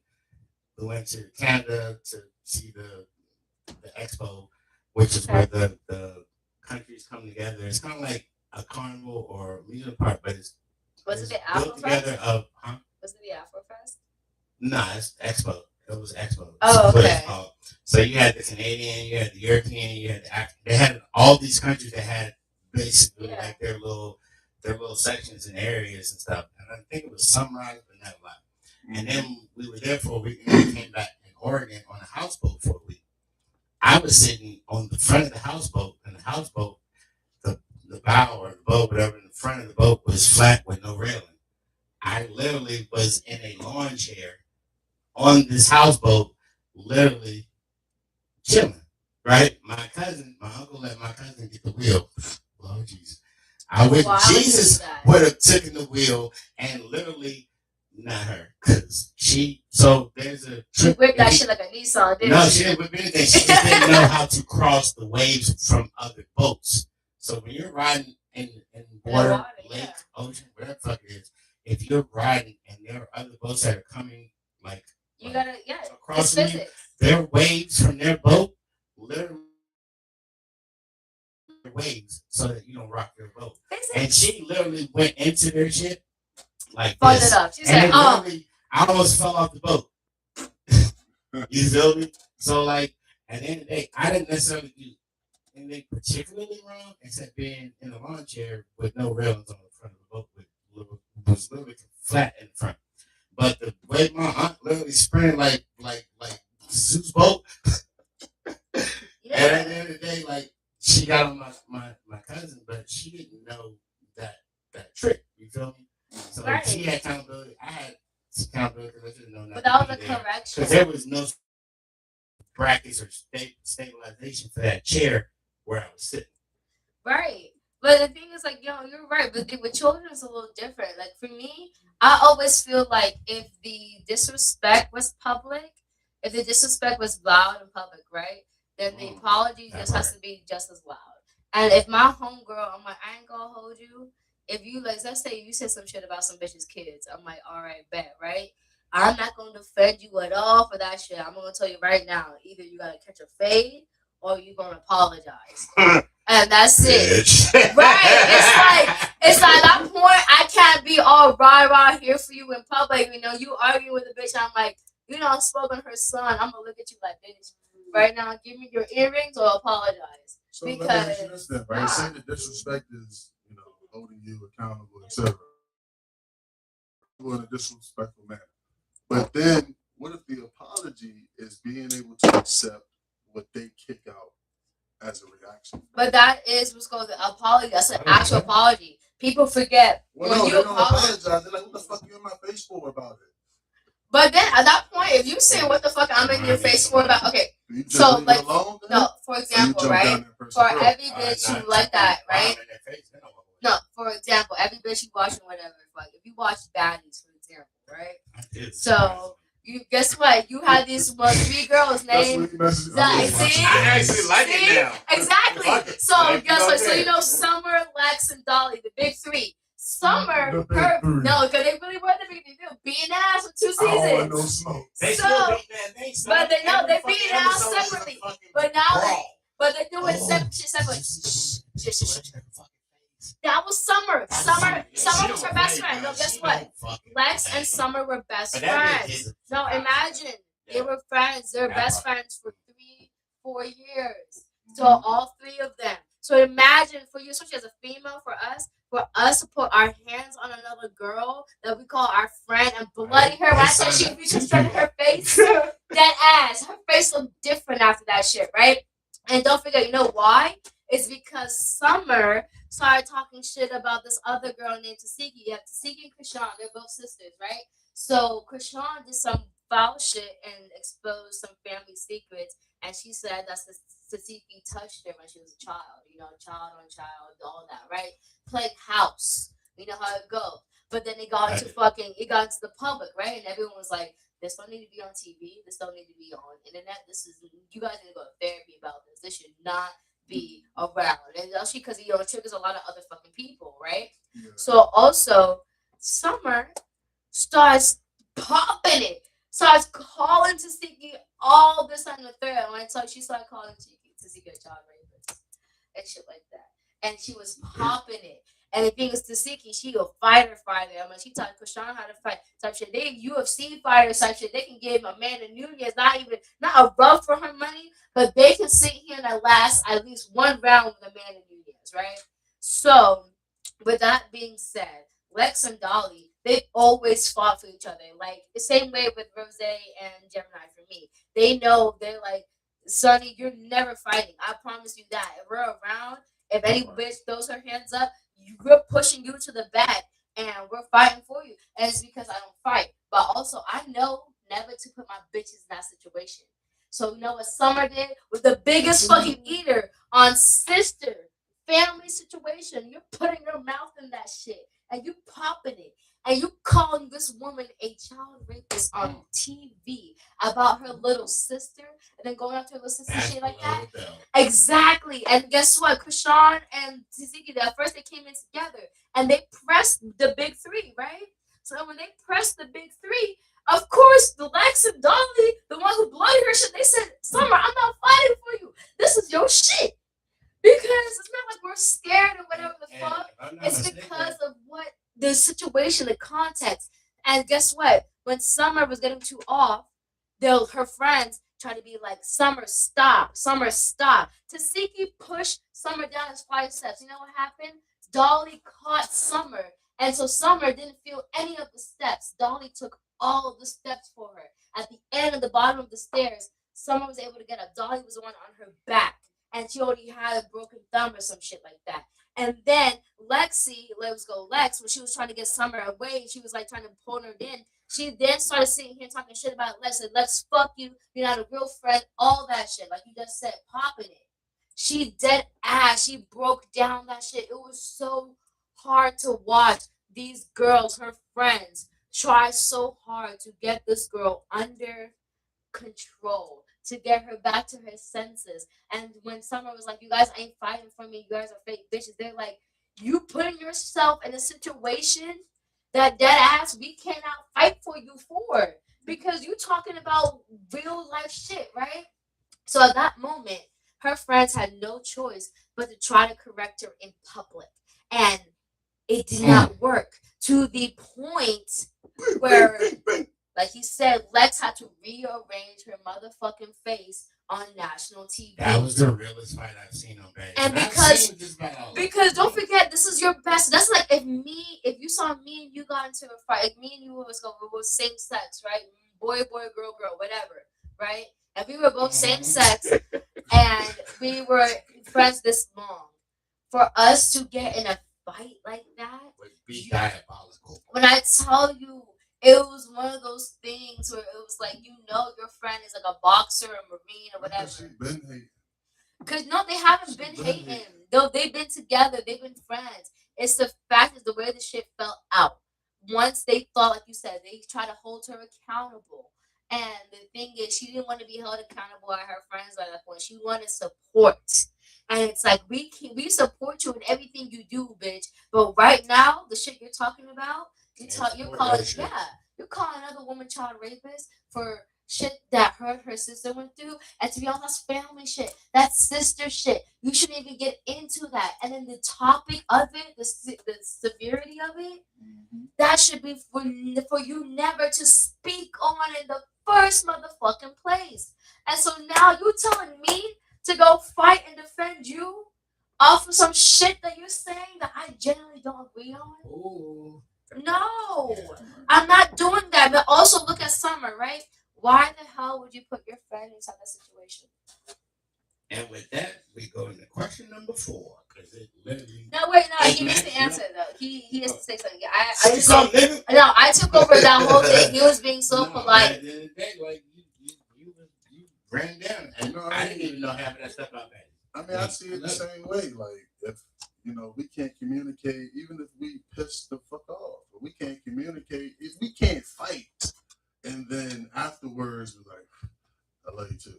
That shit was in the 90s and early 2000s. It's gone. You know why? Because back then somebody pulled their phone out. With somebody else, not them. Somebody done pulled their phone out, and now you was it assumption in the back of your own head? Outside of you and me, but it's gonna be you, not me. That's not. That part. No, I definitely agree. You know what I'm saying? So a lot of family things need to be stuck in the family. Yeah. But it was so funny that it was just like a live example. I'm like, no, we see this shit every day. Like, this is reality TV. Oh, sorry. I'm so sorry. But, like, this shit is live. I'm sorry. Keep on forgetting. But I'm not. See? But, like, yeah, it's funny that you said that, because I was like, no, we all saw it on national TV. It was one of those pop culture things. We all saw it. We're like, you should have never put your friends in that situation, because at the end of the day, everyone told Summer the way they broke up, everyone was sad. No, even their ops, they didn't like to see that shit because it was on some bullshit. You're trying to hold your friend back. She's drunk. All that, she popping it. She put herself in situations where you have to defend her. But it's getting to the point. Yeah, because the tornado. And drop that like that. No one knew the tornado coming. But question 4 definitely ties into it, but it does have a little bit of a spin to it. Have you ever lost a good person because you weren't ready to hear the truth about yourself? Me personally, yes. It's rare, but yes, especially when I was younger, they were like this, or like, you're really like. Actually, I remember this one probably stands out the most when I was probably like 17, 18. And this old head literally said, "Boy, you gonna end up in prison or dead." And I think I I I literally skated around the skirt of death because I had somebody shoot at me when I was younger. But I also ended up in prison. I mean, and I was like, man, whatever, you don't know what you're talking about. You don't know me. And I ended up doing 6 years. It is what it is. But you know what? That's 6 years of my life because it trained me to one, humble myself, two, to accept things whether I want to or not. And that was definitely by force because when you're locked up, you can't get out when you want to. You can't eat when you want to. You can't call your mom to bail you out of no shit. You feel me? Like that is the most hardest lesson of accountability that anybody could ever go through. And probably none of my 5 kids have ever had handcuffs on them. And I take pride in that because I feel like it's somewhat breaking the cycle. Because I had them on me as if I bought them. It didn't matter. Like I was always just some shit. But we learn, we grow, and when I came out of there, I literally did everything I could never to go back. So Yeah, we in a weird age, man, and like the word goon, right? Goon. I'm not gonna lie, it was kind of the modern interpretation of goon nowadays. Yeah. I had to learn it because I was like, it ain't I changed. thought They just changed. no, They it did. changed It did change because a goon would be like a villain goon. It would be like one of those cartoon, like like the criminal, the robber from the McDonald's and shit like that. Like that. He's a goon. But That's in a what nice way. But not in a nice way. Fuck the nice way. No, it was a goon. That was a goon. Like that was so one of the cartoon. It was Cartoon Network, any type of animation. You have that one group like Swiper. He a goon, low key. The Joker was a goon. But now I like that when they mean like goon nowadays. But no, when they say goon now, it's sexualized. It's you staring and looking at a person's body. And the thing is, it's like it's desperate. And literally said, okay, it's no longer this, it's this. Like, we do that all the time. That shit time. don't mean neither one of The those. same way with gay. Gay used to mean happiness, right? And now they were happy.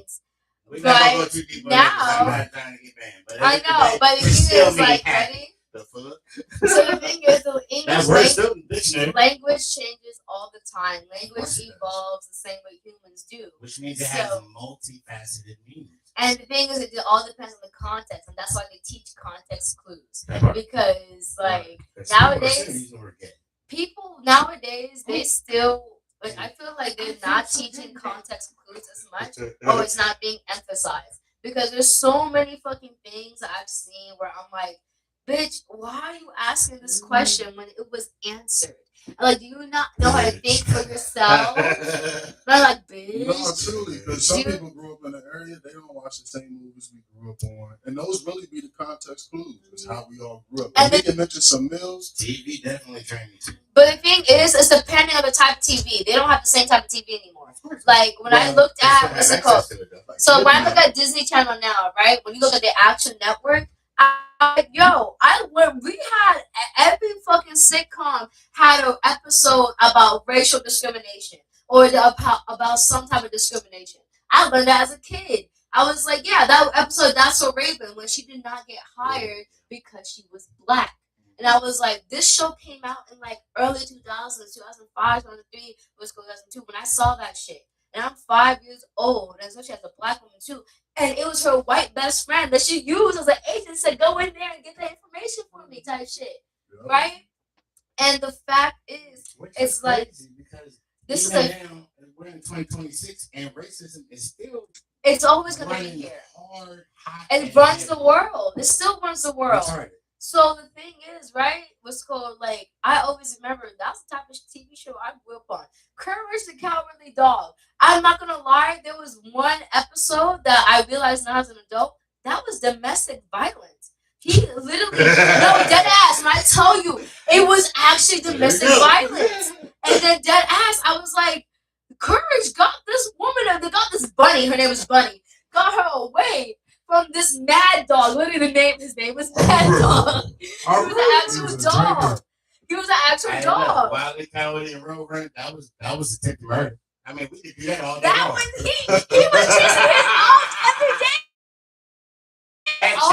We grew up for shit on side. We're gonna do something. Well, what the fuck was Roadrunner? Who was it? What kind of bird was that? What kind of bird? He wasn't a fucking ostrich. It's What the fuck was he? What was it? It was a No, roadrunner. What bird? It's a roadrunner. Roadrunner. We know what the chicken hawk was. You know, it's the same way that you have an ostrich, you have a flamingo, you have a roadrunner. That's actually Yes. the name. That's an actual bird? Yeah. Looks just like him too. Hey, fuck y'all for calling me See? stupid. I didn't know. No. You Watched see my that? whole life watching But that's that what I'm little saying. bastard. What kind of fucking But bird that's is what I'm that? saying. We actually had kid shows that were real. But I don't watch SpongeBob nowadays, right? I still remember the panty raid. I thought that was the funniest shit in the world. Like you saying though, and then eventually they start putting in where everybody falling in love. And the thing And they telling is, you what love is. no, but the thing is, we Love also is knew the happy. power of Love is friendship. kind. Don't forget, we had Shark Boy and Lava Girl. Everyone wanted them to date, but no, bitch, they were best friends. Ooh, ha, ha. Yo, That's talk about some dream. I know about best Dream. friend and not dating. But it's one of those things where I realized what was called, like, with our shows, like, you know, when you said TV and stuff like that, everybody within 70s to fucking 2010, or I would say 2013 at the latest, right? We actually had shows. And when I say shows too, That as was in, TV, was TV. for guess what? We had people off of fucking what's called channels that would make it big. Don't forget, we have Selena Gomez where she started off at, Demi Lovato where she started off at, Ariana Grande where she started off at, Leon Thomas, fucking Raven Simone, Demi Lovato was called not even the Miley Cyrus. Down, Miley Cyrus was going a lot of our biggest Hey, stars Miley from children. Don't forget, guess what? Destiny's Child wrote the fucking theme song for Proud Family. And look how Beyonce ended up. Looking just like the fucking mom for that shit. Billionaire. So, like, you know what? I always think about shit like that. I was like, no, we had more integration. There was more real life shit with our kids shows. We learned actual lessons. And when I watch SpongeBob as an adult now, I'm just like, oh no, this is funny. Even as an adult, I'm peeping shit. Where I'm like, it wasn't just for that. I love SpongeBob. It was lit. But like I always notice things like that. Or even like, for example, I still listen to Cheetah Girls songs till this day. Because their shit, I realized one, it was produced by Whitney Houston. I said that's why that shit went hard.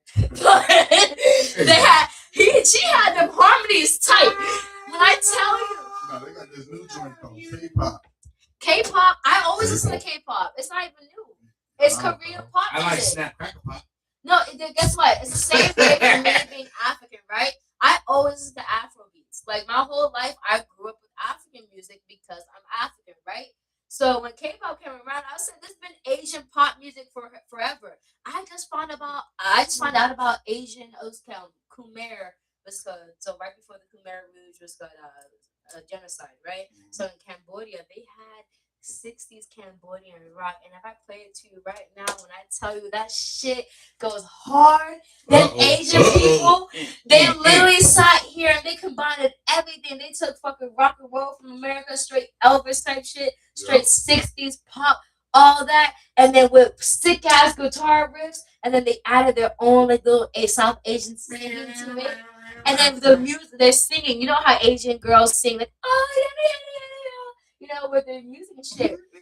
And I realized, I was like, yo, this is like 1960s and shit like that. But it almost got erased due to the genocide that happened. Because the genocide also, they went for the intellectuals and the culture. So they destroyed the music records, they destroyed the history, they destroyed TVs, all of that.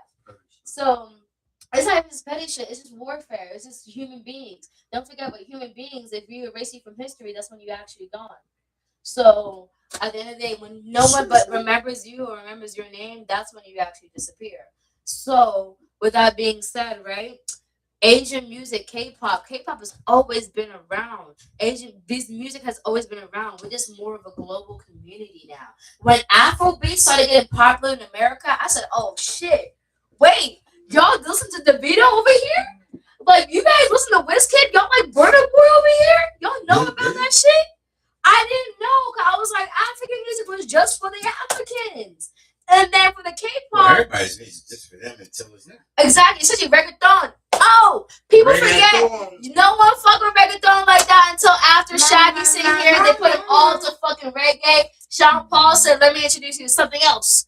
And then you had fucking Alpha and fucking Ricky Martin come song and shit like that, turn everybody out. But it was again Ice Baby too. One hit wonder for 30 years, still promoting the same song, still making money. But the thing is, though, we all know this different type of music. I think it's not even one hit wonder. I just said you did your big one. It's okay. Right. But We appreciate it. See you on the next. So even with music, everything is so different. You gotta sit here and actually look at it, and you can't just sit here and be like, oh, certain things like, who do I want to sit here and bring shit up to you in public and things like that. There's an artist that's done that. There's different things that can do that. But we're all connected globally. And so when you have shows like that, they also went across America too. But we have anime now, right? And anime lit. Anime teaches the same shit. The anime reminds me of old. I'm not gonna lie, Attack on Titans. It got scary for a second. I said, wait.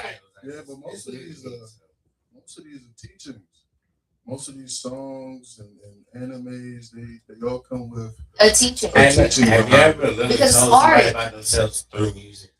Because it's art. DJ and music says people forget. So perfect. You have movies. You have dance recitals, right? Movies are plays. They're Broadway shows, theater, opera. That's another thing. Real books, another medium, right? Books, poetry. What's it called? Literary devices, like things like that. TV shows, acting, opera, ballet. What's called? All these different types of art. Even fashion. It's still art, right? And so this one fashion show that just came out.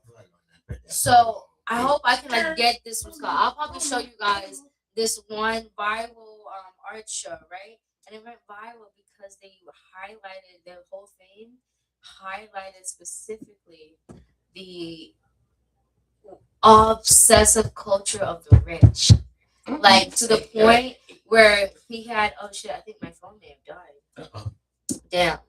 All right, can I charge it? Yeah, I got a lightning charger. That's right down there. So I was going. One of the things I was going right. Everyone that had gloves, all the gloves were red stained, and it was yes, all the gloves are red stained. All the models had dramatic plastic surgery. You would see them pull tight. You would see the dramatic. No, but like it was like you know, but costume makeup. Okay. Yeah, costume makeup for the fashion show. And like I said, it's a lightning, sweetheart, not a sea. It's a lightning. Yeah, no, it's a lightning. So. I thought the sea was lightning. No, it's no. So I have to go. So you guys don't have a lightning charger? Okay, so I have to go out to my car. But so that art, right? He highlighted the way. That's not about wrapping up. I'm just telling y'all. So like you said, art is a medium, right? It teaches us lessons. Every art has a story, whether you like it or not. And so that one was called fashion. He exemplified the egregiousness of the rich. Like even this one had stitched on her face, and her eyes are covered. Like their mask, they had dollar bill masks, and you can only see through the money. And then even then, some of them said cold. Everyone who had gloves on had red stained gloves for blood on their hands.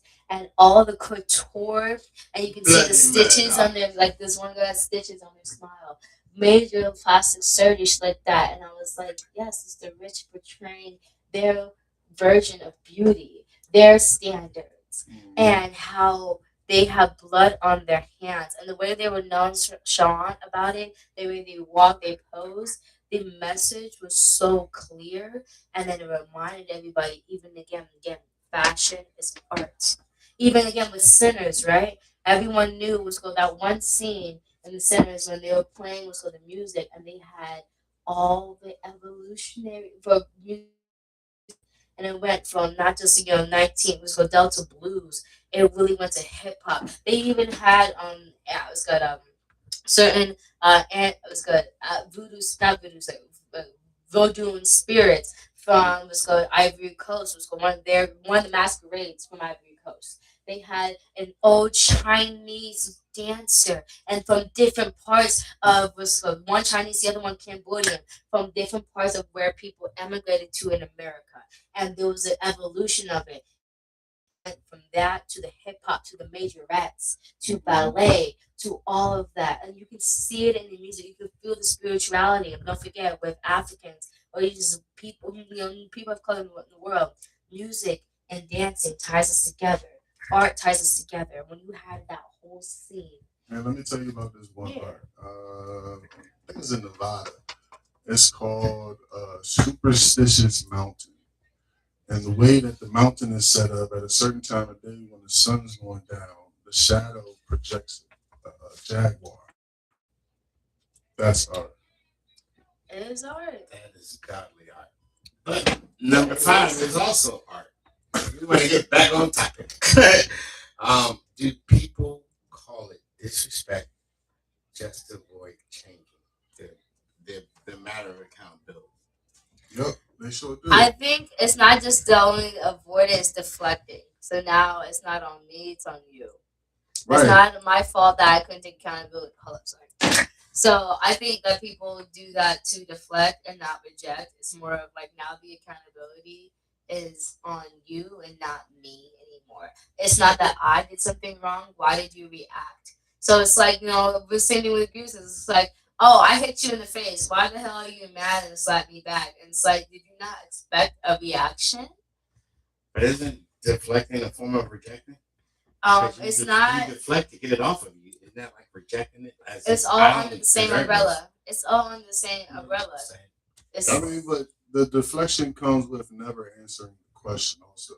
So deflection is putting it on something else. Rejection, you don't answer it. I mean, but deflection, you put it off somebody else. But you're still not, at least let's say, not admitting to it. Exactly. You're not admitting to it. So whenever the person who's asking, right, usually people's like, they don't want to answer you, fuck them, leave them. That's outside. No answer is answer. That's outside. So we fixed that years ago. No answer is an answer. Because people forget that, like, even with women, no answer is an answer. Same way that no but the person stays in that relationship.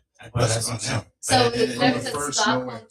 So remember Stockholm. So for me, I just got out of a relationship, right? Everyone kept on telling me certain shit or whatever. And I realized it wasn't, they were warning me not about what I thought. It was about something else that I couldn't see. And I didn't see it until they showed their true character. And so when that happens, it's kind of like, I wasn't like going back because I was like believing this person. Like, I was believing this person, but this person was also lying to me. And that's one thing people forget. It's like, it's not you being naive. It's never you being naive. Like, never think that you're naive for believing somebody's lie. It's like, no, I can give you props. You're a good fucking liar. And you took my kindness for granted. And I said, I had hope in you. And that you showed me somebody else that was different. And I'm going off the pattern that you showed me. So the question here was, if a man tells the truth to his side chick, and he lies to his wife, who does he love more? He doesn't love either of them. Why? Because he has them both. What do you mean? It's not, you know why? So he doesn't love them? He doesn't love both of them. He loves himself more. Because the thing is, it's like you're not satisfied with one. You have to sit here and have two. And that's not the part that's wrong about it. It's the fact is you're lying to both of them and making them feel like the only one. Right. And so all this to satisfy you. Usually so as a man, usually women will want the man to say, hey, just tell me everything you want when we first meet. If you just want to fuck, just tell me. I know no woman in the world, I don't, who was like, oh, he just said he wanted to fuck, so we just fucked. And that's you know why? Because, you know why? Because it's a lie. It's women not a fucking lie. No, women it's not. don't really want the full truth. It is. It is a fucking lie. No, it's not a fucking lie. You know why? Because when I tell you, hey, I need you to be honest with me, and it's because if you tell me that you just want to fuck, I don't just want to fuck, right? So I'm not going to sit here and I'm gonna let you. You told me, you gave me what I asked for. I told you to be honest with me, and you said this is what I'm doing. Right. And guess what? I don't fucking agree with that. So I'm just going to sit here and leave it alone. It's not that I didn't want to take accountability. I didn't want to hear the truth. Now I know the truth. I know how to move better for my own fucking peace. Right. But you know what a lot of men and people, even women will do? Oh, I'm not fucking anybody but you. You're the only person I'm talking to. And the only reason why you said that is because you knew damn well if you told me about the other people you were talking to, I would have never fucked with you. And so because you're lying to me, get what you want. So that husband, right? Your husband, don't forget, you fuck everything else. You're a husband. You took a vow under not only God, but the eyes of the law. Every fucking sovereign nation in this world recognizes you and that other person as one union. And every religion in this world. No, it does. But listen, it does. Don't forget. You don't change nothing just because it does. You took a covenant.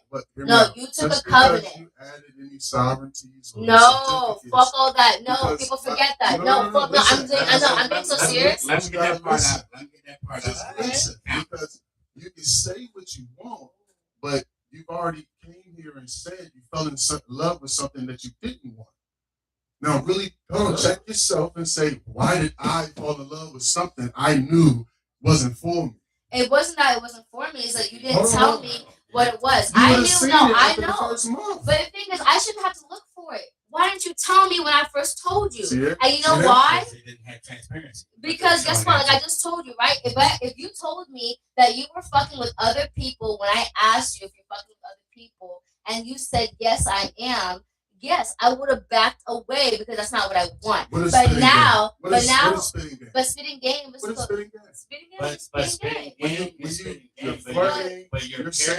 you think is when I ask you specifically, if I say, are you fucking with anybody else? And you tell me, no, baby girl, you're the only one. How can you be mad at me for moving the way that I am because of that? So when you tell me, I'm saying this, but so how's you go off, right? You started this off with this. So now you're telling me all these things. I'm telling you that when a man does not, just because he tells the side chick the truth.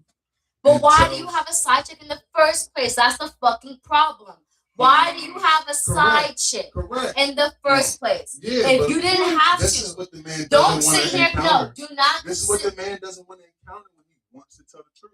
When he decides he's so you don't want to take accountability. Accountability. Who wants to fight his own wife that he actually loves? But why do you have a side chick to a wife? So you're missing out. I can't really speak. I'm just but I'm just what I'm saying though. There's no validity for that because you have. But the thing is, like you have a wife. No, you have a wife. Fuck all that. The basis of you have a wife. Why do you have a side chick when you have a wife? You have a side chick if you have a girlfriend if you want. But why? No, really. It's not that. It just gets to the point no, don't forget. It's two people. No, it's not. No, fuck the love and respect to the husband. It's the fact. No, I'm saying that in the beginning. In the beginning, right? Hold up. No, let me get out what I need to say real quick. So don't forget, my biggest thing is I'm a history person, right? I'm a history person. So the history of marriage, right? And every civilization in this world, the old gods and the new, before Abrahamic religion. So when you used to get married in Mesopotamia, right, there's actually a religious ceremony, a marriage ritual that they would perform. So now that's what I'm saying though. I'm trying to let you know, outside of that point of view, the old gods and the new, this is not just Bible. This is human fucking history. I know. Wait. So when I say this, right, it is the fact it's not just the Bible. I'm talking about the Mesopotamia, their religion, Egyptian, their religion, Grecian, Japanese, Native American, every fucking historical civilization from the old to the new till this day, no matter what religion you fucking practice whatever, right? No, it doesn't matter. It doesn't matter. No, look at it. So that's what I'm saying. Let me finish, right? So don't say it. So, with that being said, everybody recognizes marriage. There's always been marriage in every single human civilization. And no, it isn't. I'm so serious. No, we can look it up right now. No, pause. No, because you think about it. No, it's not. The way we think about it right now. So you know what it is? So look up. So history. No, look up the history of marriage. So look up the history of marriage. So the thing is, what people would do, right? You would have a ceremony and be like, hey, let's say you and Tom. So Aisha and Tom are now together. They do it to, guess what, Hera, right? Hera, for the Grecians, that was the god of love. When you get married, what's called in Grecian culture, what's called ancient Greece, when you get married, you would go to the temple of Hera. You would pray to the goddess of Hera for your marriage. So right, that was before it was called the Abrahamic religion, before we had just those monotheistic God. So in every single monotheistic religion and polytheistic religion, there is a goddess or a god, a deity for marriage. And every single part of this world, as human beings, but we would always recognize these two people. You guys say you guys want to go together, right? Okay, bet. We'll go together. Kind of Native Americans, right? When fucking was called Pocahontas got sold to John Smith as a fucking bride. Don't forget, she married him. And you know what happened? He got rights to the land as well as Powhatan was called princess. So she was literally, that marriage was sacred. It's always been sacred, no matter what part of human history you're at, right? So I always think about this. It's a covenant. It is a covenant, and it's a spiritual thing. So when it says a covenant, you are that as to whatever the hell you pray up to. You're telling not only that God, but you're also telling the community that you're around that this is my person, and nobody should come between me and this person because now we go together, right? And the whole community will respect it. You already said that. Right. So that's what I'm trying to say. Let me finish. Okay. I'm gonna let you counter with what you looked up shortly, and then I'm gonna let her respond once again to that, and then closing. Hold on, I got you. So listen, the gods, cool on them. Polygamy is still practiced to this day. Big Saudi kings with 70 wives. That's big different. Hold on, I'm not done. Let me finish. Let him finish. Big poor men with one cow with 20, 10, 5 wives. The point of a polygamous relationship is to build up. Most men, not Neil Morris, most men step out of their relationship because they're not getting what they keep fighting for inside of their household. That's that. Now, when back to the main question was, if he tell the truth to the side piece and the lie to his wife, who does he love? I'm gonna tell you, he loves them both. He can't vent to his wife. I understand where you come from. He can't vent to his wife, nor get the things he's been working on with his wife. So what he done, he goes outside of home to feel better about himself. You know who don't get in trouble? Men outside of America. Period. Every man outside of America, some men even got wives, they break their legs and they get married. Latvia. Latvia is a country or whatever. Latvia. Thank you very much. 201 ratio. 201. Eastern European. 201 ratio. 200 to 1 ratio of men. They are lacking men. Ukraine, Iran, and Israel, unfortunately, right now. They are going to need men. Same way women that outnumber men. The same way that China women needs outnumber women. Men. But don't forget, China You needs trying women. to turn a dog to a house cat. China needs women. Japan needs women. These people don't have women. Don't forget, China has a one-rule policy, right? The one-child policy. Why? So, because they were overpopulated. So you know what happened? Guess who went out there? But no. Guess who was out there? Wait for a second, right? Sorry, because bullshit, my best friend, she's Chinese, right? But she got adopted by white people in the South, Southern Virginia, because of that one-child rule. Because you only had one child, right? So their culture, you said you were only allowed one child. You can only pass down heritage through the son. So if you had a daughter, it's basically you're throwing your whole cultural legacy away, your family legacy. I can't say exactly how they're thinking because that's their culture over there, right? But it got to the point where we still know statistically it's been studied that one-child policy now is kicking them in the ass because they have 2-to-1 ratio of men. There's not enough women for the men there because all the women got either adopted outside the country or they got abandoned or they got aborted because they don't have one thing. Let me say, so the best option would be natural is populate. Exactly, but you can't populate when you got rid of all the girls. So now you're dealing with a situation where you have all the baby making age of population is literally 2 to 1.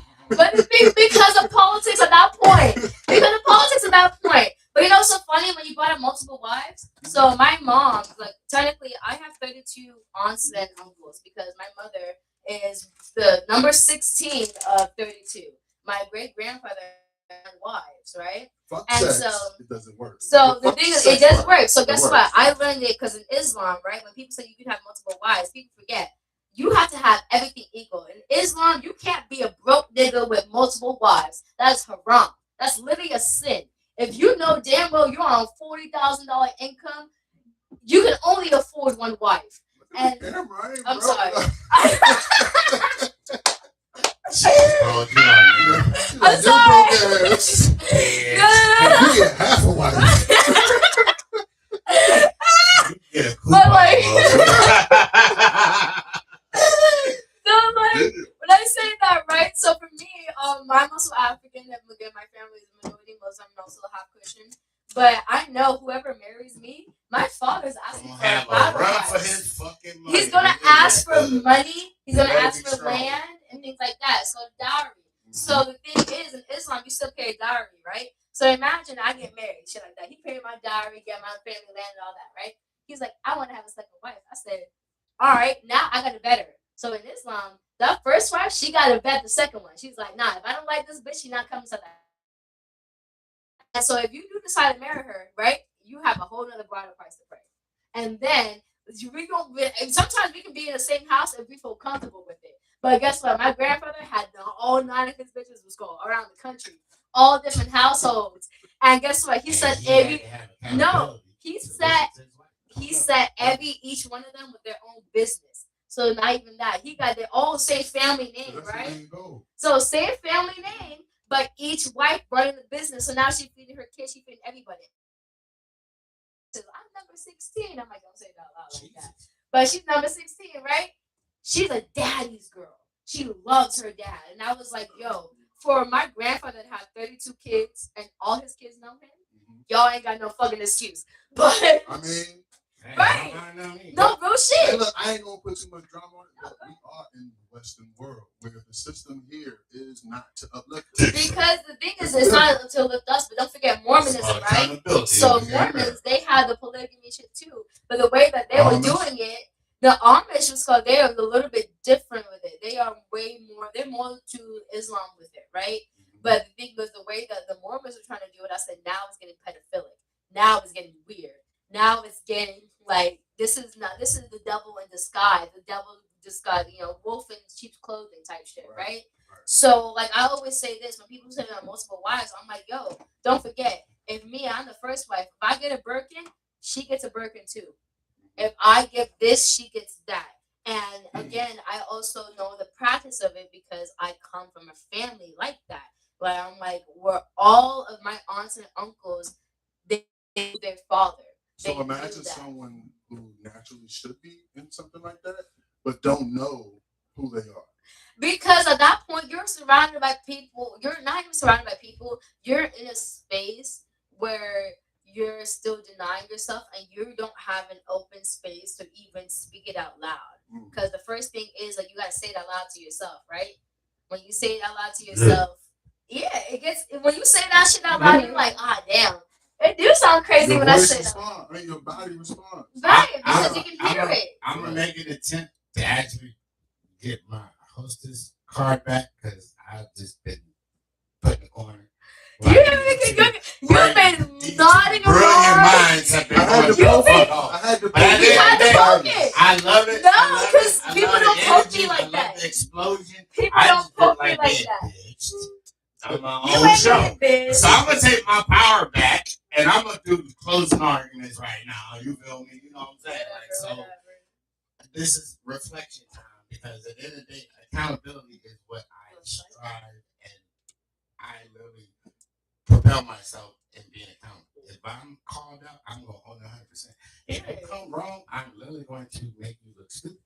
So I'm not the type of person that won't take accountability, that won't own up to what they've done.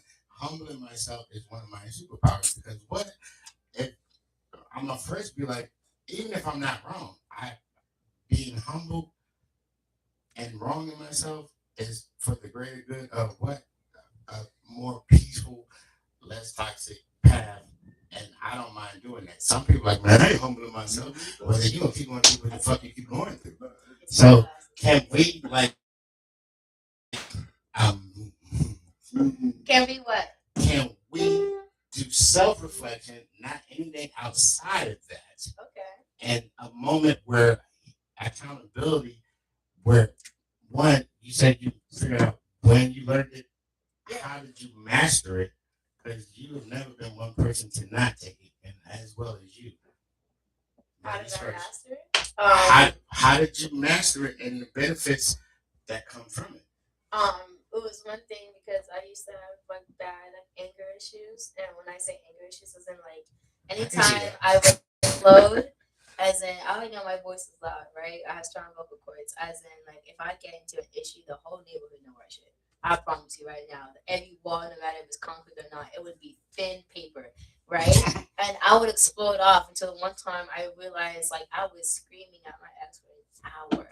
But don't forget, he was a sociopath too, diagnosed. I already knew that. Diagnosed at the age of 12. He was a genius by the age of 12 by the state of Virginia. So you knew that when you got with him? Yeah, because when we first got with him, he dropped Liddy in my lap all the court case. He said, read this before you agree to be my girlfriend. I said, all right, bet. Right? So I was 16 to 20. He was 7 years older than me. So at that time, with him being a sociopath, right? I realized everything was black and white. They don't have they don't have empathy. They don't have the ability to feel empathy because it's destructed simply because it was altered. That part of your brain was altered as a child. Psychopaths are born, sociopaths are made, right? So every time where he gets upset, something like that, he would read me down logically, try to like not manipulate me, but to the point where like he would read me down like a college essay and like, this is why you're so wrong in what you did. And it was to the point I listened, but I had to sit there and actually analyze what he said and then also respond to it back like an essay. And it's like not even that, it teaches a person a little bit of empathy. And I actually was able to do it. And he always said he loved me because I was the only person in his entire life he was never able to manipulate. And he was like, I can already tell you are a genius. You are as intelligent as I am. And every time I would see him watch him manipulate other people, afterwards I pawned him because he never, not in public, in private, right? I'd be like, hey, why did you do that to your friends? Damn well that's not what they wanted to do. And why did you purposely manipulate do that? He was like, you caught that? And he wouldn't even be like, oh, I just been wrong. He'd be like, oh, my girlfriend saw me do that. He'd be like, holy shit, you caught that. And then would sit down and explain to me meticulously how he did it. And I'm like, you're fucked up for doing that to your friends. He was like, really? And I said, yes, you are. And then I would realize the next time he had a conversation, he's trying to do the same shit again. I would look at him and he'd be like, let me stop. And then he let his own friends have their own opinions instead of shaping them for himself. And I realized with him, I had to teach him how to take accountability within, like, it's not just black and white. You did something wrong. You hurt these people, and now they're reacting this way. And it's not because of this psychological or logical way. It is, you have to think, someone did this to me, would that be awful? And he didn't have too much of the ability to do so. But then I had to sit there and talk to him like a college essay. I had to talk to him and read to him like a Wikipedia page in black and white with no empathy for him to get it. And then afterwards, that's when my emotional intelligence also went up because I realized that's how I have to talk to almost everybody else now. Not like, sociopathic, like, black and white, but I realized that's one of the best ways. For me to teach a sociopath a little bit of empathy for that way, I realized this is a way, for a method for me to get through to anybody that I need to. And the first thing I learned is also in marketing, right? When you have to put someone's walls down, like someone's defending you, you're trying to apologize, you're in an argument. The first thing you always say to get somebody to listen to you, you have to understand them. If you say, I don't like that what you did, and even if I don't think it's right, I'm like, you know what? I'm sorry, I understand, and I apologize for specifically how A, B, and C hurt you, right? And so after that, they feel they understood. Now I can get through. The door is open. So I'm sorry for what I did, right? Here's why I did it. Here's how it happened. And do you understand now where I'm coming from? Because people just want to be heard. They just want to feel heard. I'm running from you. Why? Because you just said you yelled at me for an hour. No, and then you came to me really soft. I'm sorry. Ask for forgiveness and I'm then calling- Snapchat again. I'm calling my mom. I'm out of there. See? No, so To you, for me, I've learned. accountability. When did it really? When Click did for you you. really understand what it is, and when did you master it? If you've even mastered it. I've accounted for myself every way through it. Someone say, "Hey, you did this, that, and the third." You know, I might think about it. You know, whatever it may have been, but I'm not going to go back and forth with you. It's pointless. It's pointless. So, like, say for instance, you deal with a narcissist. What kills a narcissist? Silence. Silence. So you use silence. So you use silence everywhere. Okay. Okay. You ain't put your hands on me. I'm gonna call my sister. I'm talking to you. No, I'm playing. But you just. I'll lick her pussy. I'll lick her pussy. I'd have lost my. That's crazy. To my sister. Bitch. She gonna like me one way or another. She gonna like me. No, but there's no really fighting it, because when you fighting it, like you'll say, then you're rejecting that person as well, just by deflecting it. And you know, maybe you're trying to protect yourself. Back to that whole side thing. Yeah. Maybe you're trying to protect yourself because you're avoiding an argument. But at the end of the day, the accountability starts with self-conviction. When you start to feel that inside yourself, you get time. Yeah, that when you self-reflection. You said that. Self-reflection. So spot on for me, it was just trial and error. You know what I'm saying? And what I felt, you know, I could do better at. Yeah. And for real, like at the end of the day, for me, in closing, no, bro, like at the end of the day, it was more so being honest with myself and listening, not just hearing someone come at me. Because I have this thing, even now, a grown ass man, the person that I may have high levels of respect, admiration for, or whatever the case may be, the more that the deeper the friendship and the deeper the loyalty I have for them, if they come at me, I'm going to turn back into my 5-year-old self that used to literally shut down. My mom would come to me and confront me because I didn't talk back to parents. I didn't talk back to adults. None of that shit. I literally would just sit there and listen. And what pisses me off now as an adult, who could be like, fuck you, whatever, move the fuck on. I literally listen and literally start there myself. Damn, I fucked up. And then, but sometimes people come with misinformation or whatever the case may be and literally jump down your throat. And it may not be for a day or two later. I'm like, hold on. No, dang, that's actually good. And I started thinking of my comeback that I should have had instantaneously, but I'm not a confrontational person. So, well, no, it's not even that. I'm just not a confrontational person. So for me to literally do like, boom, and snap back, I just don't have it. I have a level of obedience and respect where it's like, I just take it. But then when I come and think of my shit later, when I don't have you breathing down my throat with that high breath and literally jumping down my throat for what I've done wrong, I'm thinking like, nah, that didn't what the case. And then It's the hard breath. And then I come back and then I'm like, well, you know, that's why I see. But however, growing up, I literally just learned to just take it. If I did it, I'm gonna own it. You catch me, you good enough to catch me, bet. My bad. What can I do to make it better? Right. So at the end of the day, I looked at myself and I looked to where I could not disappoint people. And I made failing one of the biggest disappointments that I don't want to have. So I never try to fail anybody. I never tried to do things that literally would upset someone. Become a people pleaser, hero complex, whatever the fuck you want to call it. And I know people that literally, instead of accepting it, they just give excuses. Well, I didn't mean to. I was going to, but then this happened. And I got on a phone call and I couldn't do the dishes and I forgot to lock the door. Like, and then that is just that's their you know, in Monopoly, they give you a get out of jail free section on the board. You can't land on that fucking section like clockwork, like, and literally orchestrate that every single time. So just using excuses is bullshit. So my advice to people, young, old as shit, young as shit, stop making excuses. Just accept it and do better. You do better. If you know better, you do better. But if you start to work and put things in order so that you can start to, everything's like an exercise. Like you go to the gym one day, you still gonna look like the shit that went into that gym. But if you go to that gym 30 days in a row, 30 days later, you're gonna have a day that's 30 days better, a body that's 30 days better. And with friendships, if somebody literally has, especially if somebody's literally giving you everything under the sun, even the sink that you can throw your fucking sink out of, do not shit on them.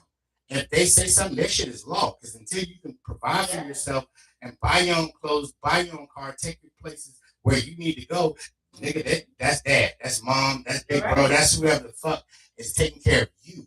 So if you have a grown person, then you shouldn't have nobody take you to begin with. But if you're in a situation where you're down bad, don't fucking shit on the hand that's feeding you. Because if they get tired of you and you like, well, I got it good, they ain't gonna put me out. That's this, that's that. Now, motherfuckers get tired. And at the end of the day, you get put out. Who's gonna literally put up with you as long as someone that looked at you like family, that loved you like family, that lived off of your principle? Because if they'd have met you where you at, you'd still be in the fucking street. So grow the fuck up. Listen to people who literally has power over you, but not with evil intent. They're just trying to help your ass because you don't know how to get the fuck up out of bed, because you don't know how to look up jobs on fucking internet. You feel me? At the end of the day, you got people that love you to fucking death. Your own blood ain't doing shit for you. Stop looking at people as if they owe you something, and they already giving you everything they got. They bleeding for your motherfucking ass. Wake the fuck up. Understand that, hey, look, I need to listen to this motherfucker. Because if he's in a position to take care of me and he's literally giving me wisdom, because knowledge applied is wisdom, and he's giving me wisdom of shit he's been through, let me listen to him. Let me grow from him. Let me do something that I ain't been doing, which is open my fucking ears and shut my fucking mouth. Because anybody that can yell, scream, and spaz out on somebody that's doing everything for him ain't shit to me in my motherfucking book. I've been through it too much. That's why I'm in a house, I'm about to leave this one and go to another fucking house because motherfuckers don't want to listen. At the end of the day, I've literally done everything I could for anybody that I've ever tried to do things for. So what I'm saying to the people out there, from my experience, from my trials and tribulations, shut your mouth, for one, and listen to whoever is literally caring enough to do shit for your ass. And if you're not willing to do that, then whatever consequences come your way, know that you beg for that shit. And with that, we out. We out. I've spoken, bitch. Bow, bow, bow, bow, bow, bow, bow. Ooh, I'm so sorry. I'm getting beat up on the show. Yeah.